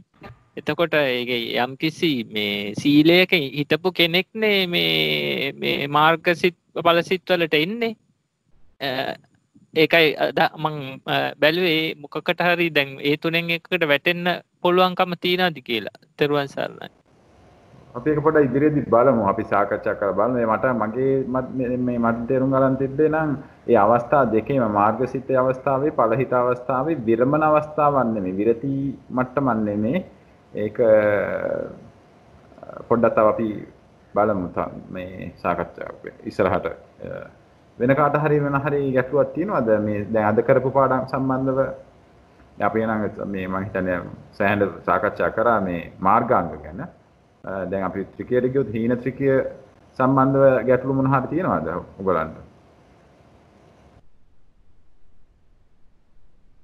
බ්‍රෝන මහත්තයා ප්‍රශ්න කීපයක් අපිට අහන්න බලමු නේද? අපි අහලා විශේෂයෙන්ම මේ පරිත්‍ත ත්‍රිකයත් සම්බන්ධ කරගෙන ප්‍රශ්න කීපයක් ඇහුවොත් අපිට ඒ දෙකේ ප්‍රධාන වශයෙන් වෙනස්කම් ආදි වශයෙන් උනත් දැනගන්න එක වටිනවා කියලා හිතනවා. ඒ දෙක කිට්ටුවෙන් යනවා නමුත් ඒක වෙනස හරියටම අවබෝධ කරගත්තා නම් හොඳයි කියලා අදහසක් ආවා. තේරුවන් සරණයි. ඔව් අපි අහලා බලමු. එතකොට දැන් මේ කවුද අපේ මංගල මහත්මයාත් කිව්වා පරිත්‍ත ත්‍රිකයයි හීන ත්‍රිකය අතර සම්බන්ධයක්ත් පෙන්නවා. දැන් මේක පොඩ්ඩක් ඇඩ්වාන්ස් ප්‍රශ්නයක්ම අහලා බලන්න. අර මේ මූලික මට්ටමේ ඔයගොල්ලෝ භාවනා පොත කියවන අය ඉන්නේ මේ නිකේප කාණ්ඩය අතකතා කාණ්ඩය දැන් පැහැදිලිත් කරා. භාවනා පොත හුඟක් අය පරිහරණයක් කරනවානේ. දැන් ඔක ඕල්රෙඩි ඔක්කොමලා කරන්න ඇති කියලා හිතනවා. හරි. මූලික මට්ටමේම AR විස්තර වගේක් කරගෙන ගියා. මේ එතකොට මේ හීන ධම්මා කියන එකේ විස්තරයක් තියෙනවා නිකේප කාණ්ඩේ 1031. ඔයගොල්ලෝ පොත් තිබ්බනම් පෙරලා ගන්න. මම ෂෙයා කරලා පෙන්නන්නම් කොහෙතකොට මේ පොත් නැති අයට ඒ වෙලේට පේනවා කියලා හිතනවා මම. පේනව නේද ජයන්තවන්ත? පේනවද? ඔව් පේනවා බ්‍රෝන මහත්තයා පේනවා. ඔව් ඒකේ මේක තමයි තියෙන්නේ. කතමේ ධම්ම හීනා කියන එක මේක තමයි අපි අද සාකච්ඡා කරේ. දැන් පරිත්ත ත්‍රිකය ගත්තොත් මේ තියෙන්නේ 1025. කතමේ ධම්ම පරිත්තා. ඒක විස්තරේ ඔයගොල්ලෝ දැන් දන්නවා. මේ දෙකම දන්නවා කියලා හිතනවා මම විස්තර කරන්න යන්නේ නැහැ. ඔයගොල්ලෝ පේන්නේ නැත්තම් මේ බලා ගන්න. මේ පරිත්ත ත්‍රිකය ඒ දෙකේ සමානකම තේරුම් ගත්තා නම් ඒ කියන්නේ අභිදේයාත්වල සමානකම් තේරුම් ගත්තා නම් මේ අද විස්තර කරපු එකත් තේරුම් ගත්තා නම් මේක අමාරු නැහැ. මේ හීන ත්‍රිකයෙන් කොහොමද විස්තර කරන්නේ? දැන් මේ පරිත්ත ත්‍රිකය මෙන්න දැන් පරිත්ත ත්‍රිකය තියෙනවා. ඔය මෙතන තියෙන කුසල අකුසල අව්‍යාකත ධම්මා. සබ්බේව කාමාවචර කුසල අකුසල අව්‍යාකත ධම්මක් නේ විස්තර කරලා තියෙන්නේ. ඒක අපි කලිනුත් කරා ඒ විදිහේ එකක්. කොහොමද මේක භූමි වාසයෙන් හීන ත්‍රිකයේ විස්තර කරන්නේ? කතමේ ධම්මා පරිත්තා කියන එක කුසල අකුසල අව්‍යාකත කියන්නේ නැතුව කාමාවචර රූපාවචර අරූපාවචර අපරියාපන්න කියන ඒ භූමි වශයෙන් අරගෙන හීන ත්‍රිකයෙන් විස්තර කරන්නේ කොහොමද?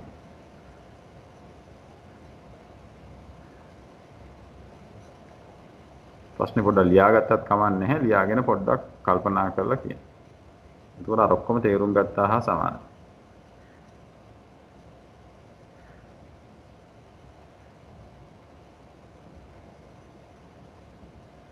ඉස්සලාම පොඩ්ඩක් මූලික මට්ටමේ ඉන්න අයට අවස්ථාව දීලා බලමු. ඒ කියන්නේ මූලික මට්ටමේ කියන්නේ ධාතු කතා විභාගය කරන අය පොඩ්ඩක් ඒකෙන් පල්ලෙහායට අවස්ථාව දීලා අපි ඒගොල්ලන්ට අපහසු වුණොත් ඒ අයට අපි යොමු වෙමු.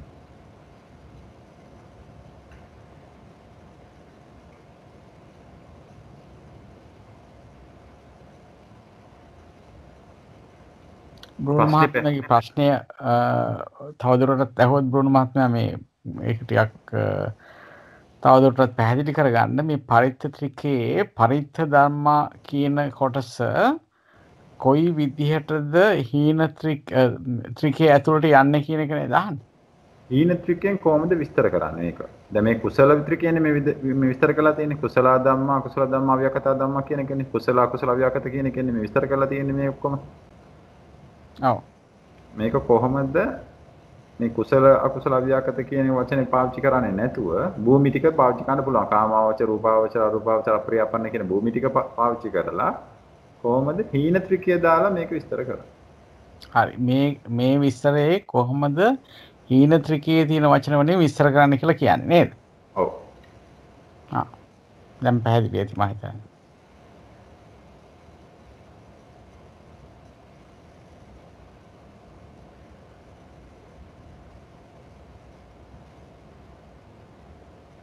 පාවිච්චි කරන්න පුළුවන් තියෙන්නේ භූමි 4යි හීන ත්‍රිකයේ පද 3යි විතරයි. පැහැදිලිද දන්නේ නැහැ. පැහැදිලි නේද? ප්‍රශ්නේ පැහැදිලි නැත්නම් ආයෙ පැහැදිලි නැති කෙනෙක් අහන්න. කතමේ ධම්මා පරිත්තා. ඕගොල්ලන්ට විස්තර කරන්න දීලා තියෙන වචන ටික තමයි කාමාවචර, රූපාවචර, අරූපාවචර, අපරියාපන්න. හරි ඒ වචන 4යි හීන ත්‍රිකේ හීනා ධම්මා, මජ්ක්‍ධිමා ධම්මා, ප්‍රණීතා ධම්මා.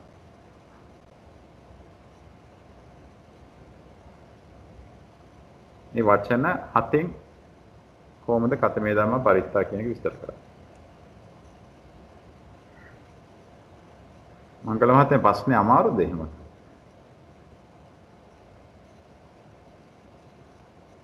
නෑ මේ ප්‍රශ්නේ තරම් අමාරු ප්‍රශ්නයක් නෙමෙයි. ඔතන ඉන්න ඔඩියන්ස් එකට පිළිතුරු දෙන්න පුළුවන් පැහැදිලිවම. ඒක තමයි. පොඩ්ඩක් ඒකේ මැද හරියට අපි යමු වල කට්ටිය බලලා මම කියන්නේ එතකොට මේ පුළුවන් නම් මේ අය නැතුව අනිත් අය කියන්න. හරි. මේ කවුද අපේ ධාතු කතා කරන අය නැතුව විභංගය නැතුව ඉස්ලාම් අනිත් අයට පුළුවන් නම් උත්සාහ කරලා බලන්න. ස්වර්ණ මහත්මියට උත්සාහ කරන්න පුළුවන්. සුමින්ද මහත්මයාට, සුගත් දිසානායක මහත්මයාට උත්සාහ කරන්න පුළුවන්. චන්දික මහත්මියට නෙමෙයි. ඉස්ලාම් බලමු මේ අය උත්තර දෙනවද කියලා නැත්නම් පස්සේ බලමු. ශානක මහත්මයාට පස්සේ බලමු අපි. සරත් සෝමවීර මහත්මයා සාමනායකයන්ට පුළුවන් උත්සාහ කරන්න. අපි කුමාරි ගුණවර්ධන මහත්මිය, කේ පෙරේරා මහත්මිය, දිනාංජලි මහත්මියන උත්තර දෙයි. එහෙනම් පොඩ්ඩක් බලමු අපි අනිත් අයට යමු වෙලා ඒකට පුළුවන් කියලා. ජයමාල් මිස්ටර් පස්සේ යමු වෙලා බලමු. ඉල්ලා මහත්මියටත් අපි පස්සේ යමු වෙලා බලන්නම්. ඊෂාමාල් මහත්මියට උත්සාහ කරන්න පුළුවන්. දමයන්ති මහත්මියටත් අපි පස්සේ යමු වෙලා බලමු. ඒගොල්ලන්ට උත්තර දෙන්න පුළුවන් වෙයි කියලා හිතන නිසා. අනුලා මහත්මියට උත්සාහ කරන්න පුළුවන්.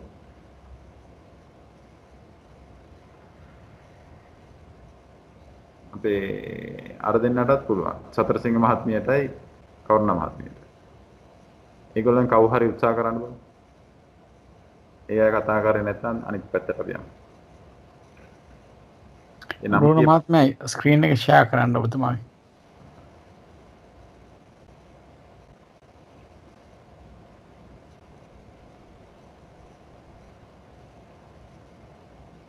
මේ දෙකම ඕනේ. ඉතින් ඔයගොල්ලෝ ඒක මම කිය ඔයගොල්ලෝ අභිදේයාර්ථ දන්නවනම් මේ දෙකම හීනයකයි පරිත්‍යයකයි දෙකම බලලා සංසන්දනය කරලා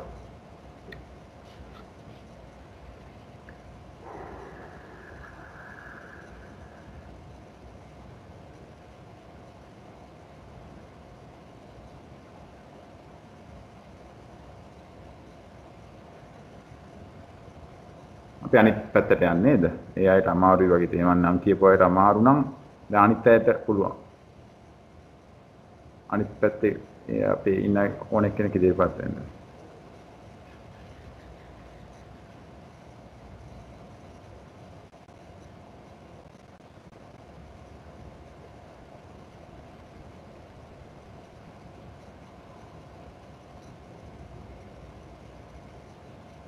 නම් වශයෙන් කියන්න වෙයිද? නෑ නේද? මම උත්සාහ කරන්නේ. උත්සාහ ගන්න බොහොම හොඳයි. මේමයි මේ පරිත්තා ධම්මා කියවම කාමාවචර භූමියේ මේ පරිත්ත ධර්ම. එතකොට ඒ පරිත්ත ධර්ම එතනදී කාමාවචර සිත් 54 කාමාවචර භූමි. එතකොට මහග්ගත ධම්ම අපිට ඒ මොකුත් ඕනේ නැහැ. අභිධේයයත් ඕනේ නැහැ. මේ විස්තරේ තියෙනවානේ. අනිත් පැත්ත හොඳට අරගෙන සබ්බේව කාමාවචර කුසල කුසල අව්‍යාකත තමයි මේ විස්තර කරලා තියෙන විදිහට කිව්වනම් හරි මේක සිත් මොනවාද චෛතසික මොනවාද ඒ මොකුත් කියලා නැහැනේ. ඒතකොට කුසල අකුසල අව්‍යාකත කියන විදිහට කියන්නේ. කුසල කුසල අව්‍යාකත කියන පදේ පාවිච්චි කරන්න බෑ. පාවිච්චි කරන්න පුළුවන් කාමාවචර, රූපාවචර, අරූපාවචර, අපරියාපන්න කියන වචන හතර පාවිච්චි කරන්න පුළුවන්. ඒකට අමතරව හීන, මජ්ජිම, ප්‍රණීත. දැන් හීන කාමාවචර භූමි හීනා ධම්මා, මහග්ගතා ධම්මා මේ රූපාවචර අරූපාවචර භූමි. ඊට පස්සේ වැරදි. වෙන කෙනෙක් උත්සාහ කරනවා.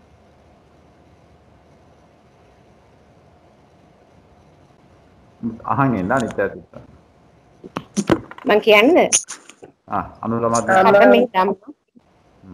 කතමේ ධම්මා පරිත්තා සබ්බේව කාමාවචරා හීනා ධම්මා මජ්ක්‍ධිමා ධම්මා රූපක්ඛන්தோ වේදනක්ඛන්தோ වැරදි. අනිත් එක්කනේ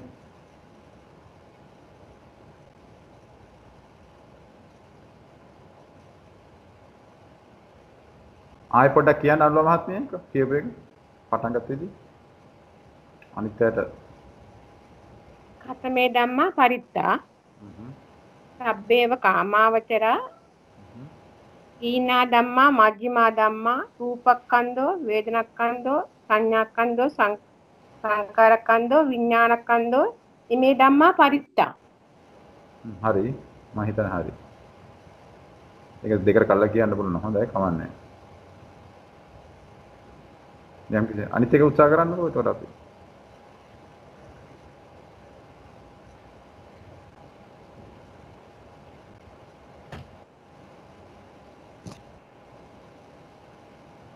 දැන් යම් කිසි මටම හරි අපි දෙකට කල්ලා කොහොමද දැන් තමයි බ්‍රෝන මහත්තයා එතනදී ආපහු ඔබතුමාගේ ස්ලයිඩ් මේකට යන්නකෝ මේක ෂෙයා කරන්න පොඩ්ඩක්. එතුමිය කිව්වේ සබ්බේව කාමාවචරා මජ්ක්‍ධිමා ධම්මා හීනා ධම්මා මජ්ක්‍ධිමා ධම්මා. හීනා ධම්මා මජ්ක්‍ධිමා ධම්මා. ඔව් ඒතකොට හීන ත්‍රිකයේ දෙකම මම එකතු කරා පරිත්ත ත්‍රිකයේ පළවෙනි එකට. හීන ත්‍රිකයේ දෙකම පරිත්ත ත්‍රිකයේ පළවෙනි එකට එකතු කරා. එහෙමයි මම කිව්වේ. හරි කාමාවචර කොටස විතරයි. ඔව් හරි.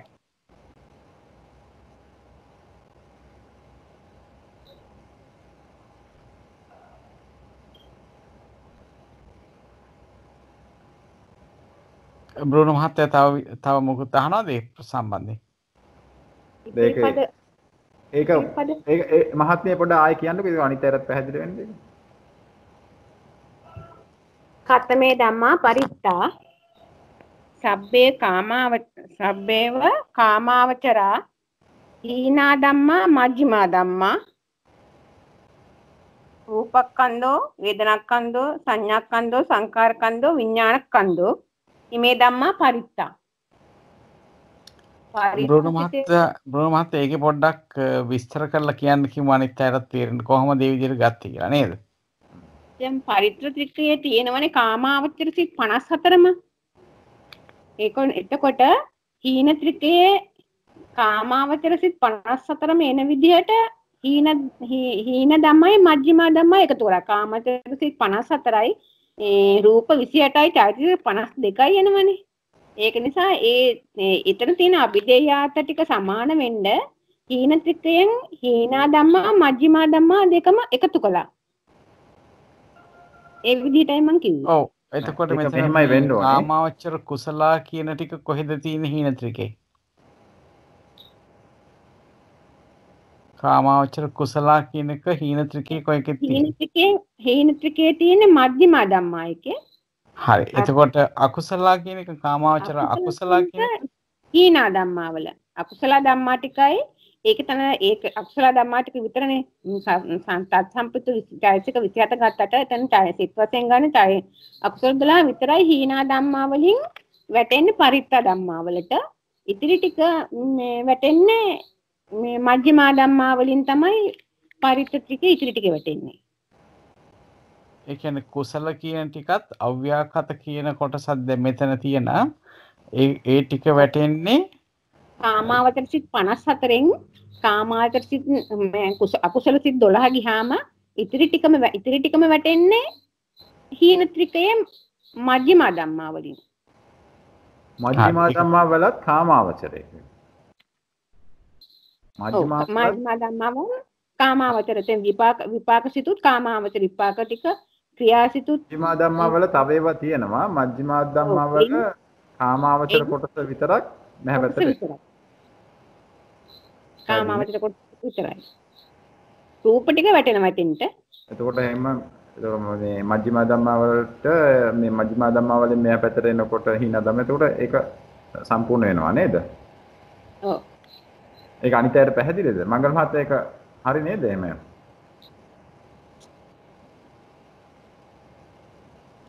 මෙහෙමයි බ්‍රූන මට තේරෙන විදිහට දැන් එක එක්කෙනා ඩිෆයින් කරගෙන ඉන්න විදිහ එක එක්කෙනාගේ ස්ට්‍රක්චර්ස් වෙනස්. ඒ අනුව කියන එක මම දන්නේ නැහැ. ඔව් වෙන ස්ට්‍රක්චර්ස් එක තියෙනවා නම් කමන්නේ කවුරු හරි වෙන විදියක් තියෙනවා නම් කියන්න බලමු. ඔයගොල්ලන්ට තේරෙන විදියට. මොනවද මෙහෙම කිව්වා? ඔව් චානක මහත්තයා කියන්නේ? ඔව් කතමේ ධම්මා පරිත්තා සබ්බං හීනා ධම්මා කාමාවචර මජ්ක්‍ධිමා ධම්මා වේදනාකන්දෝ සංඥාකන්දෝ සංකාරකන්දෝ සබ්බං රූපං ඉමේ ධම්මා පරිත්තා. මම බලාපොරොත්තුනේ ওই වගේ තමයි. ඒක කඩලා පැහැදිලිවම කියනවා නම් ඉතින් හොඳයි කියන ඉතින් කමන්නේ ඉතින්. තව මහග්ගත එකටත් කියන්න පුළුවන්. ඒක අපි පස්සේ බලමු නේද? හරි. අර පදේ පොඩ්ඩක් විස්තර කරගෙන යන්න. ඒ කියන්නේ මට ඕනේ මේ පදේ හරියටම විස්තර කරන්න නෙමෙයි අර ඒ අවබෝධ කරගත්තාද කියන එක තමයි ඒ ත්‍රික දෙකේ සම්බන්ධය. මංගල මහත්තයා එතකොට තේරෙනවනේ ඒක සම්බන්ධය හරි කියන එක. නෑ පැහැදිලිව උත්තර දෙනවා. ඒ අනුව යම්කිසි අවබෝධයක් තියෙනවා හැමෝටම. ඔව්. මේ නොතේරෙන මිනිහෙක් කෙනෙක් ඉන්නවා නම් නොතේරුනේ කොතනද කියලා ප්‍රශ්න කරන්න. අන්න හරි. ඒකයි වැඩි. දැන් ඔක අහන් ඉන්න එපා. දැන් ඔක තේරුන්නේ නැත්නම් අහන්න. ඕක තේරෙනවයි කියන ඉතින් හොඳටම හොඳයි. ඔක තේරෙන්නේ නැත්නම් ඕගොල්ලෝ අහන්න මේක කොහොමද ඒකම උනේ කියන්නේ. මම ඒක පාලියෙන් නැතුව සිංහලෙන් කියන්න. බොහොම හොඳයි කියලා බලන්න. දැන් පරිත්තා ධම්මා කියන එක අතුත් තියෙන හේම ධම්ම. ඒතර මජ්ක්‍ධිමා එකේ තියෙන පරිත්තා එකේ කුසලයි විපාකයි ක්‍රියායි කුසල 8යි විපාක 23යි ක්‍රියා 8යි ක්‍රියා 11යි. ඒකක් තියෙන පරිත්ත ධම්ම එකේ. මජ්ක්‍ධිමා එකේ තියෙන පරිත්ත ධම්ම.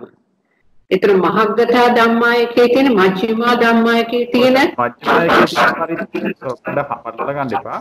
මජ්ක්‍ධිමා වල තියෙන පරිත්ත මොකද්ද? මජ්ක්‍ධිමා වල පරිත්ත තියෙන්නේ කුසල් 8යි විපාක 23යි ක්‍රියාසිත 11යි. මජ්ක්‍ධිමා එකේ තියෙන පරිත්ත ධම්ම. හීනම 12යි. ඒකට මජ්ක්‍ධිමා වල රූප කොටසක් තියෙනවනේ. 28යි. රූප 28යි.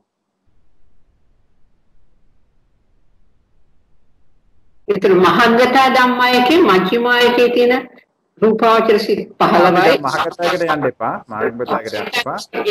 මහග්ගතයකට යන්න එපා දැම්මම. අපි මජ්ක්‍ධිමා ඉස්සනම මේ පරිත්තා කියන එක විශ්ලේෂණය කරගනිමු. දැන් හරි. ඔබතුමිය ඒ තේරුම් ගත්ත එක හරි. ඒ අභිදේයාර්ථ වලින් කිව්වේ. ඒ අභිදේයාර්ථ වලින් තේරුම් ගත්ත එක තමයි අපි අහුවේ මේ කොහොමද නික්කේප කාණ්ඩයේ හැටියට ඒක කියනවා නම් කොහොමද කිය යුත්තේ කියන එක. එතකොට ඒක අරක ඒක ගලපලා අරක කියන්න පුළුවන්කම තියෙනවා. ඒ සම්බන්ධය හොයාගත්තා. හරි. වෙන කාට හරි මොන හරි අදහසක් තියනවද? ඒක තේරුම් නැත්නම් එහෙම. ඒ අභිදේයාර්ථ ටික දැනගත්තත් ඒත් කමන්නේ නැහැ. ඒක යම් කිසි මට්ටමකට ඒක යම් කිසි මට්ටමක තේරුම් අරන් තියෙනවා අවිදේය අර්ථ කියන එක. මේක තේරුම් නැති අය කවරින්වද? මේ ඔව් කියන්න කවුරුම. තිරුවන් සරණයි. මේක මේ විදිහට කිව්වොත් මොකද කාමාවචර පරිත්ත ධම්මා හීන ධම්මා මජ්ක්‍ධිමා ධම්මා රූපාවචර අරූපාවචර මජ්ක්‍ධිමා ධම්මා අපරියාපන්න ප්‍රණීතා ධම්මා කියලා එතන එහෙම කිව්වොත් වැරද්දක් තියෙයිද? ඉස්සෙල්ලා පරිත්තය කියන්නේ හරියට කතමේ ධම්මා පරිත්තා. ඒක එහෙම කියලා විස්තර කරන්න. මොකද්ද ඕල විස්තර කරන්න කියන්නේ කියන්නේ? මේ ධම්මා පරිත්තා එතකොට කාමාවචර පරිත්ත හීනා ධම්මා මජ්ක්‍ධිමා ධම්මා. දැන් පරිත්ත කාමාවචර පරිත්ත කියලා කියන්න බෑනේ. පරිත්ත ධර්මය තමයි විස්තර කරන්නේ එතකොට. පරිත්ත ධර්මය විස්තර කරනවා නම් පරිත්ත ධර්මය විස්තර කරන්න ඕනේ දැන් හීන ත්‍රිකේ. එතකොට අපිට කාමාවචර හීන ත්‍රිකේ තියෙන කාමාවචර හීනා ධම්මා මජ්ක්‍ධිමා ධම්මා. ආයෙ විතරක් කිව්වොත් කමක් නැහැ. තේරුම් අරන් තියෙනවා කියලා හිතනවා. ඊට පස්සේ ඒක හොඳයි ඉතින්. රූපාවචර අරූපාවචර මජ්ක්‍ධිමා ධම්මා. ආයෙ කොයිද යන්නේ ඔය? ඔය මොකද කියන්නේ? රූපාවචර අරූපාවචර ඕක දැන් මොකද විස්තර කරන්නේ? ඕක දැන් ඔය මොකද්ද ඔය විස්තර කරන්නේ දැන්? කතමේ ධම්ම පරිත්තා කියන එකද විස්තර කරන්නේ? පරිත්තා. කතමේ ධම්මා පරිත්තා. කතමේ ධම්ම පරිත්තා කියන එකටද ඔය රූපාවචර අරූපාවචර කතාවක් කියන්නේ? ඒක මහගතේගන්නේ රූපාවචර අරූපාවචර කියන්නේ. බ්‍රෝණ මහත්තයා. ඔව්. ඔකේ. තෙරුවන් සරණයි. මේක මෙහෙමත් කියන්න පුළුවන්.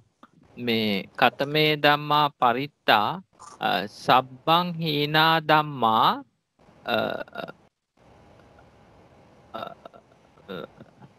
අවශේෂා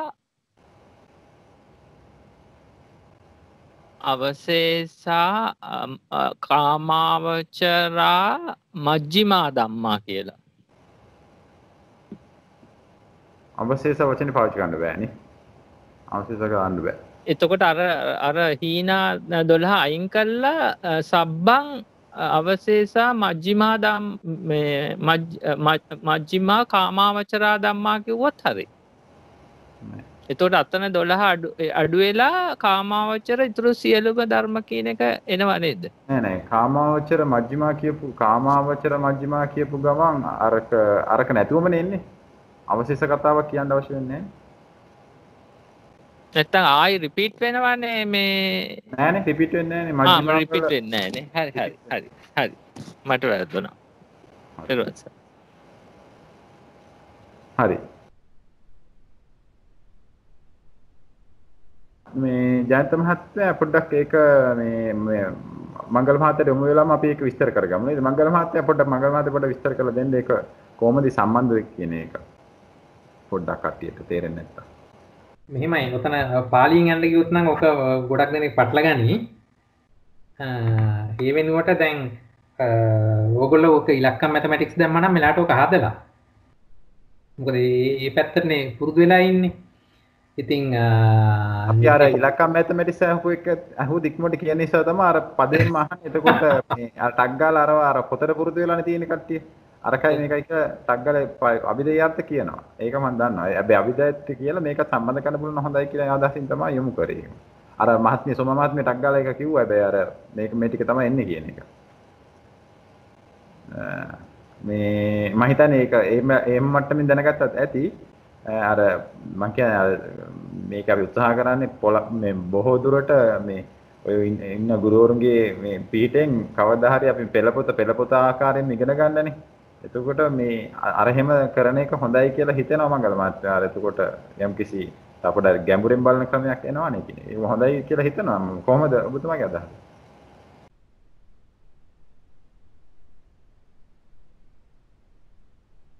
ඇත්තටම හොඳයි. මොකද මේවා පෙළ පොතෙන් තමයි ඉගෙන ගන්න ඕනේ. මොකද පෙළ පොතේ විශේෂ ණය ක්‍රමයකට මේවා දීලා තියෙනවා. අපි බොහෝ තැන්වලදී ණය ක්‍රමයෙන් පිටපැනලා වෙන කෙටි ක්‍රම වලින් ඉගෙන ගන්න ගිහිල්ලා ඉහළ දහම් කරුණු ඉගෙන ගන්න ගියාම ඊට කරගන්නවා.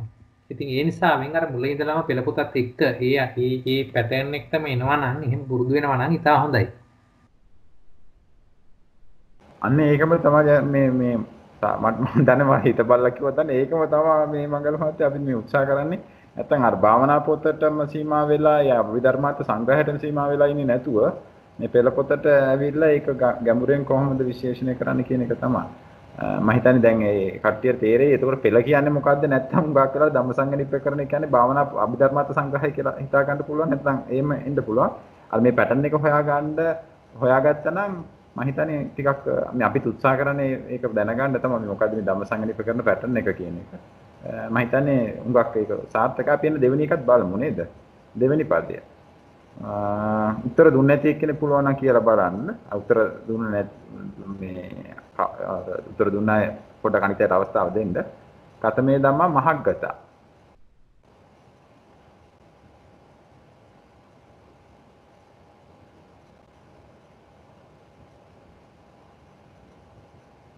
ඒකත් හීන ත්‍රිකයෙන් විස්තර කරන්න කියන්නේ නේද? හීන ත්‍රිකයෙන් විස්තර කරන්න ඕනේ.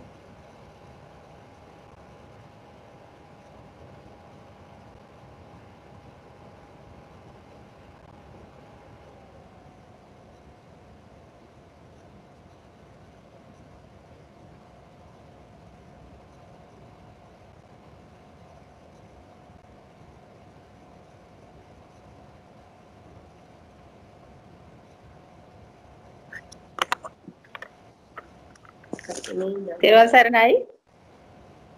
ඔව් කියන්නේ අපේ සතසිංහ රූපාවචර අරූපාවචර මජ්ක්‍ධිමා ධම්මා. හොඳයි ඒක සම්පූර්ණ කරාම යන්න රූපාවචර අරූපාවචර මජ්ක්‍ධිමා ධම්මා වේදනාස්කන්ධෝ පෙය්‍යාල නැත්නම් වේදනාස්කන්ධ සංඥාස්කන්ධ සංස්කාරස්කන්ධ විඥානස්කන්ධ මේ ධම්මා මහග්ගතා. මහග්ගතා කියන එක විස්තර කරනකොට මේ ධම්මා මහග්ගතා කියලා ඉවර වෙන්න ඕනේ. හරි. තේරුණා.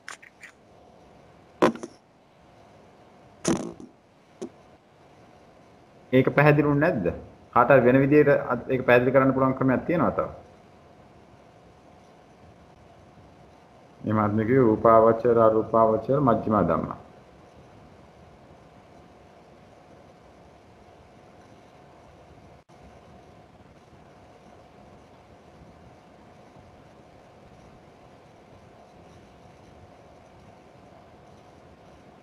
ජයන්ත මහත්තයා මොකද ඒක අනිත්‍යයට තේරෙන්නේ නැතිද?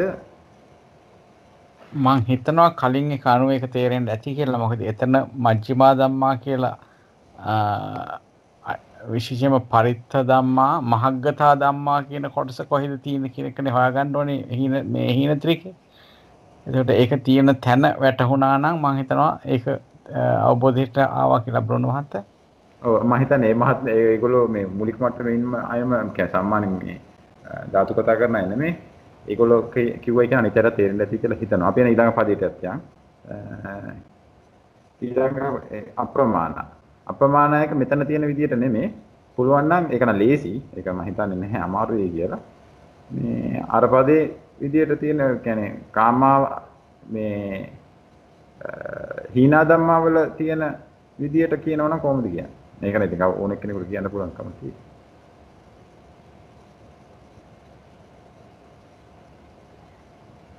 කතමේ ධම්ම අප්‍රමාණ.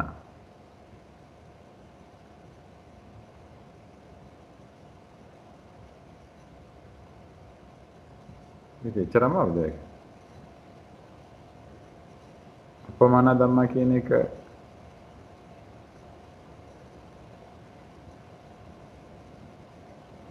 ඒක පදයකින් විස්තර කරන්න පුළුවන් මම හිතන්නේ. අප්‍රමාණ කතමේ ධම්මා අප්‍රමාණ අපරියාපන්නා මග්ගාච මග්ග ඵලානිච අසංකරා දාවද මේ ධම්මා අපරියාපන්න. අප්‍රමාණ මේ ධම්ම අප්‍රමාණ. එහෙම විස්තර කරන්නත් පුළුවන්. හීන ත්‍රිකයෙන් විස්තර කරන්න පුළුවන්. ඒක වචනයකින්. කතමේ ධම්ම අප්‍රමාණ. කවර කියන්නේ ඉක්මනට. සබ්බේ පණිතා ධම්ම. සබ්බේ ප්‍රණීතා ධම්මා කියන්නත් පුළුවන්. නැත්නම් ප්‍රණීතා ධම්මා කිව්වොත් හරි. කතමේ ධම්ම අප්පමාන ප්‍රණීතා ධම්ම ඉමේ ධම්ම අප්පමාන.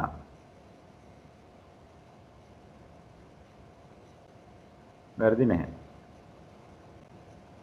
සබ්බේ ප්‍රණීතා ධම්ම ඉමේ ධම්ම ප්‍රණීතා කරනවා. නැත්නම් ප්‍රණීතා ධම්ම ඉමේ ධම්ම අප්පමාන. නැත්නම් සාමාන්‍යයෙන් අප්‍රමාණ ධර්මයන් තියෙන තැන අපරියාපන්න මග්ගානිච පලානිච අසංකත ධාතුච ඉමේ ධම්ම අප්පමාන.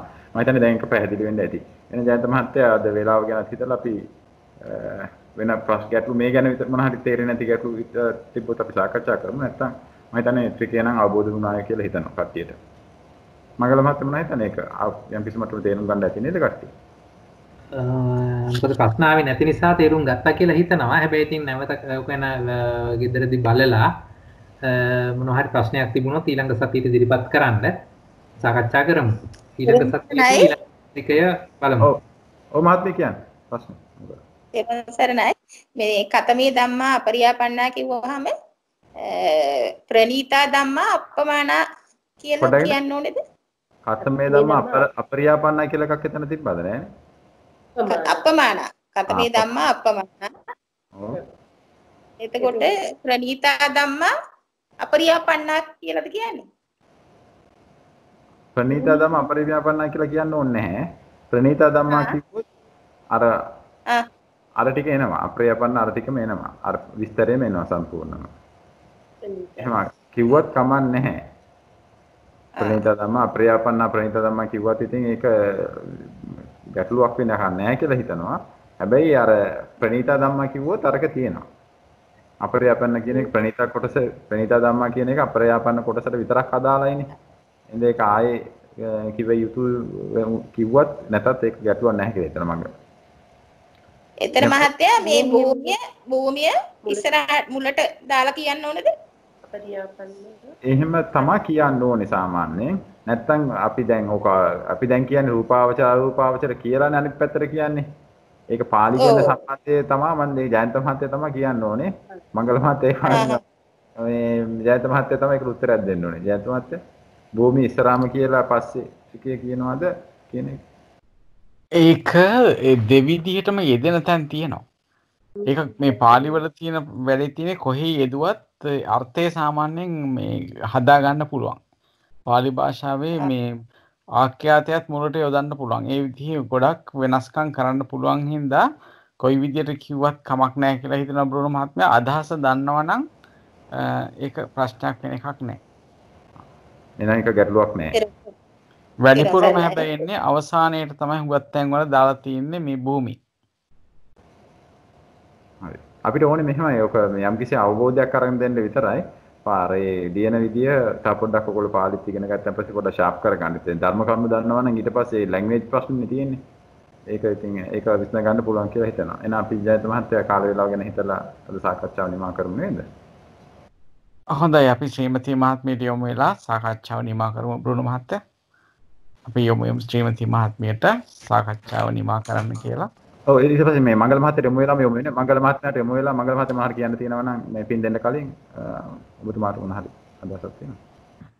විශේෂ දෙයක් නැහැ. මොනවා හරි සමහර විට අද දේශනේ තරම් රසවත් නොවෙන්නේ නැති. මොකද අර ලයන්විත ස්වරූප මේ ලතාව නැති වූ නිසා ඉතින් කොහොම වුණත් ධර්ම කරුණ තේරුම් ගන්න පුළුවන් වෙන්න ඇති අවම තරමින් මම එහෙම වුණා නම් මම සතුටු වෙනවා.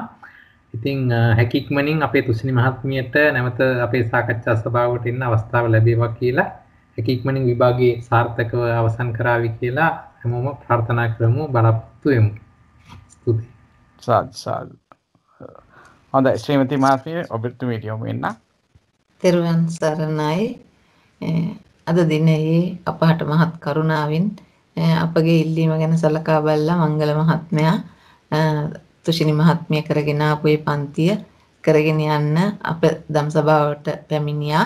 ඉතින් අපි සියලුම කල්යාණ මිතුරු මිත්‍රයන් වෙනුවෙන් ඔබතුමාට ඊටාම කෘතවේදීව පුණ්‍ය අනුමෝදනා කරනවා. අප රැස් කරගත් සියලුම කුසල් ඔබතුමාට අනුමෝදන් වේවා. ඔබතුමා සතු සියලු කුසල් බලෙන් මෙලොව වශයෙන් ආයුර්ණ සැප බල ප්‍රඥා වර්ධනය වේවා.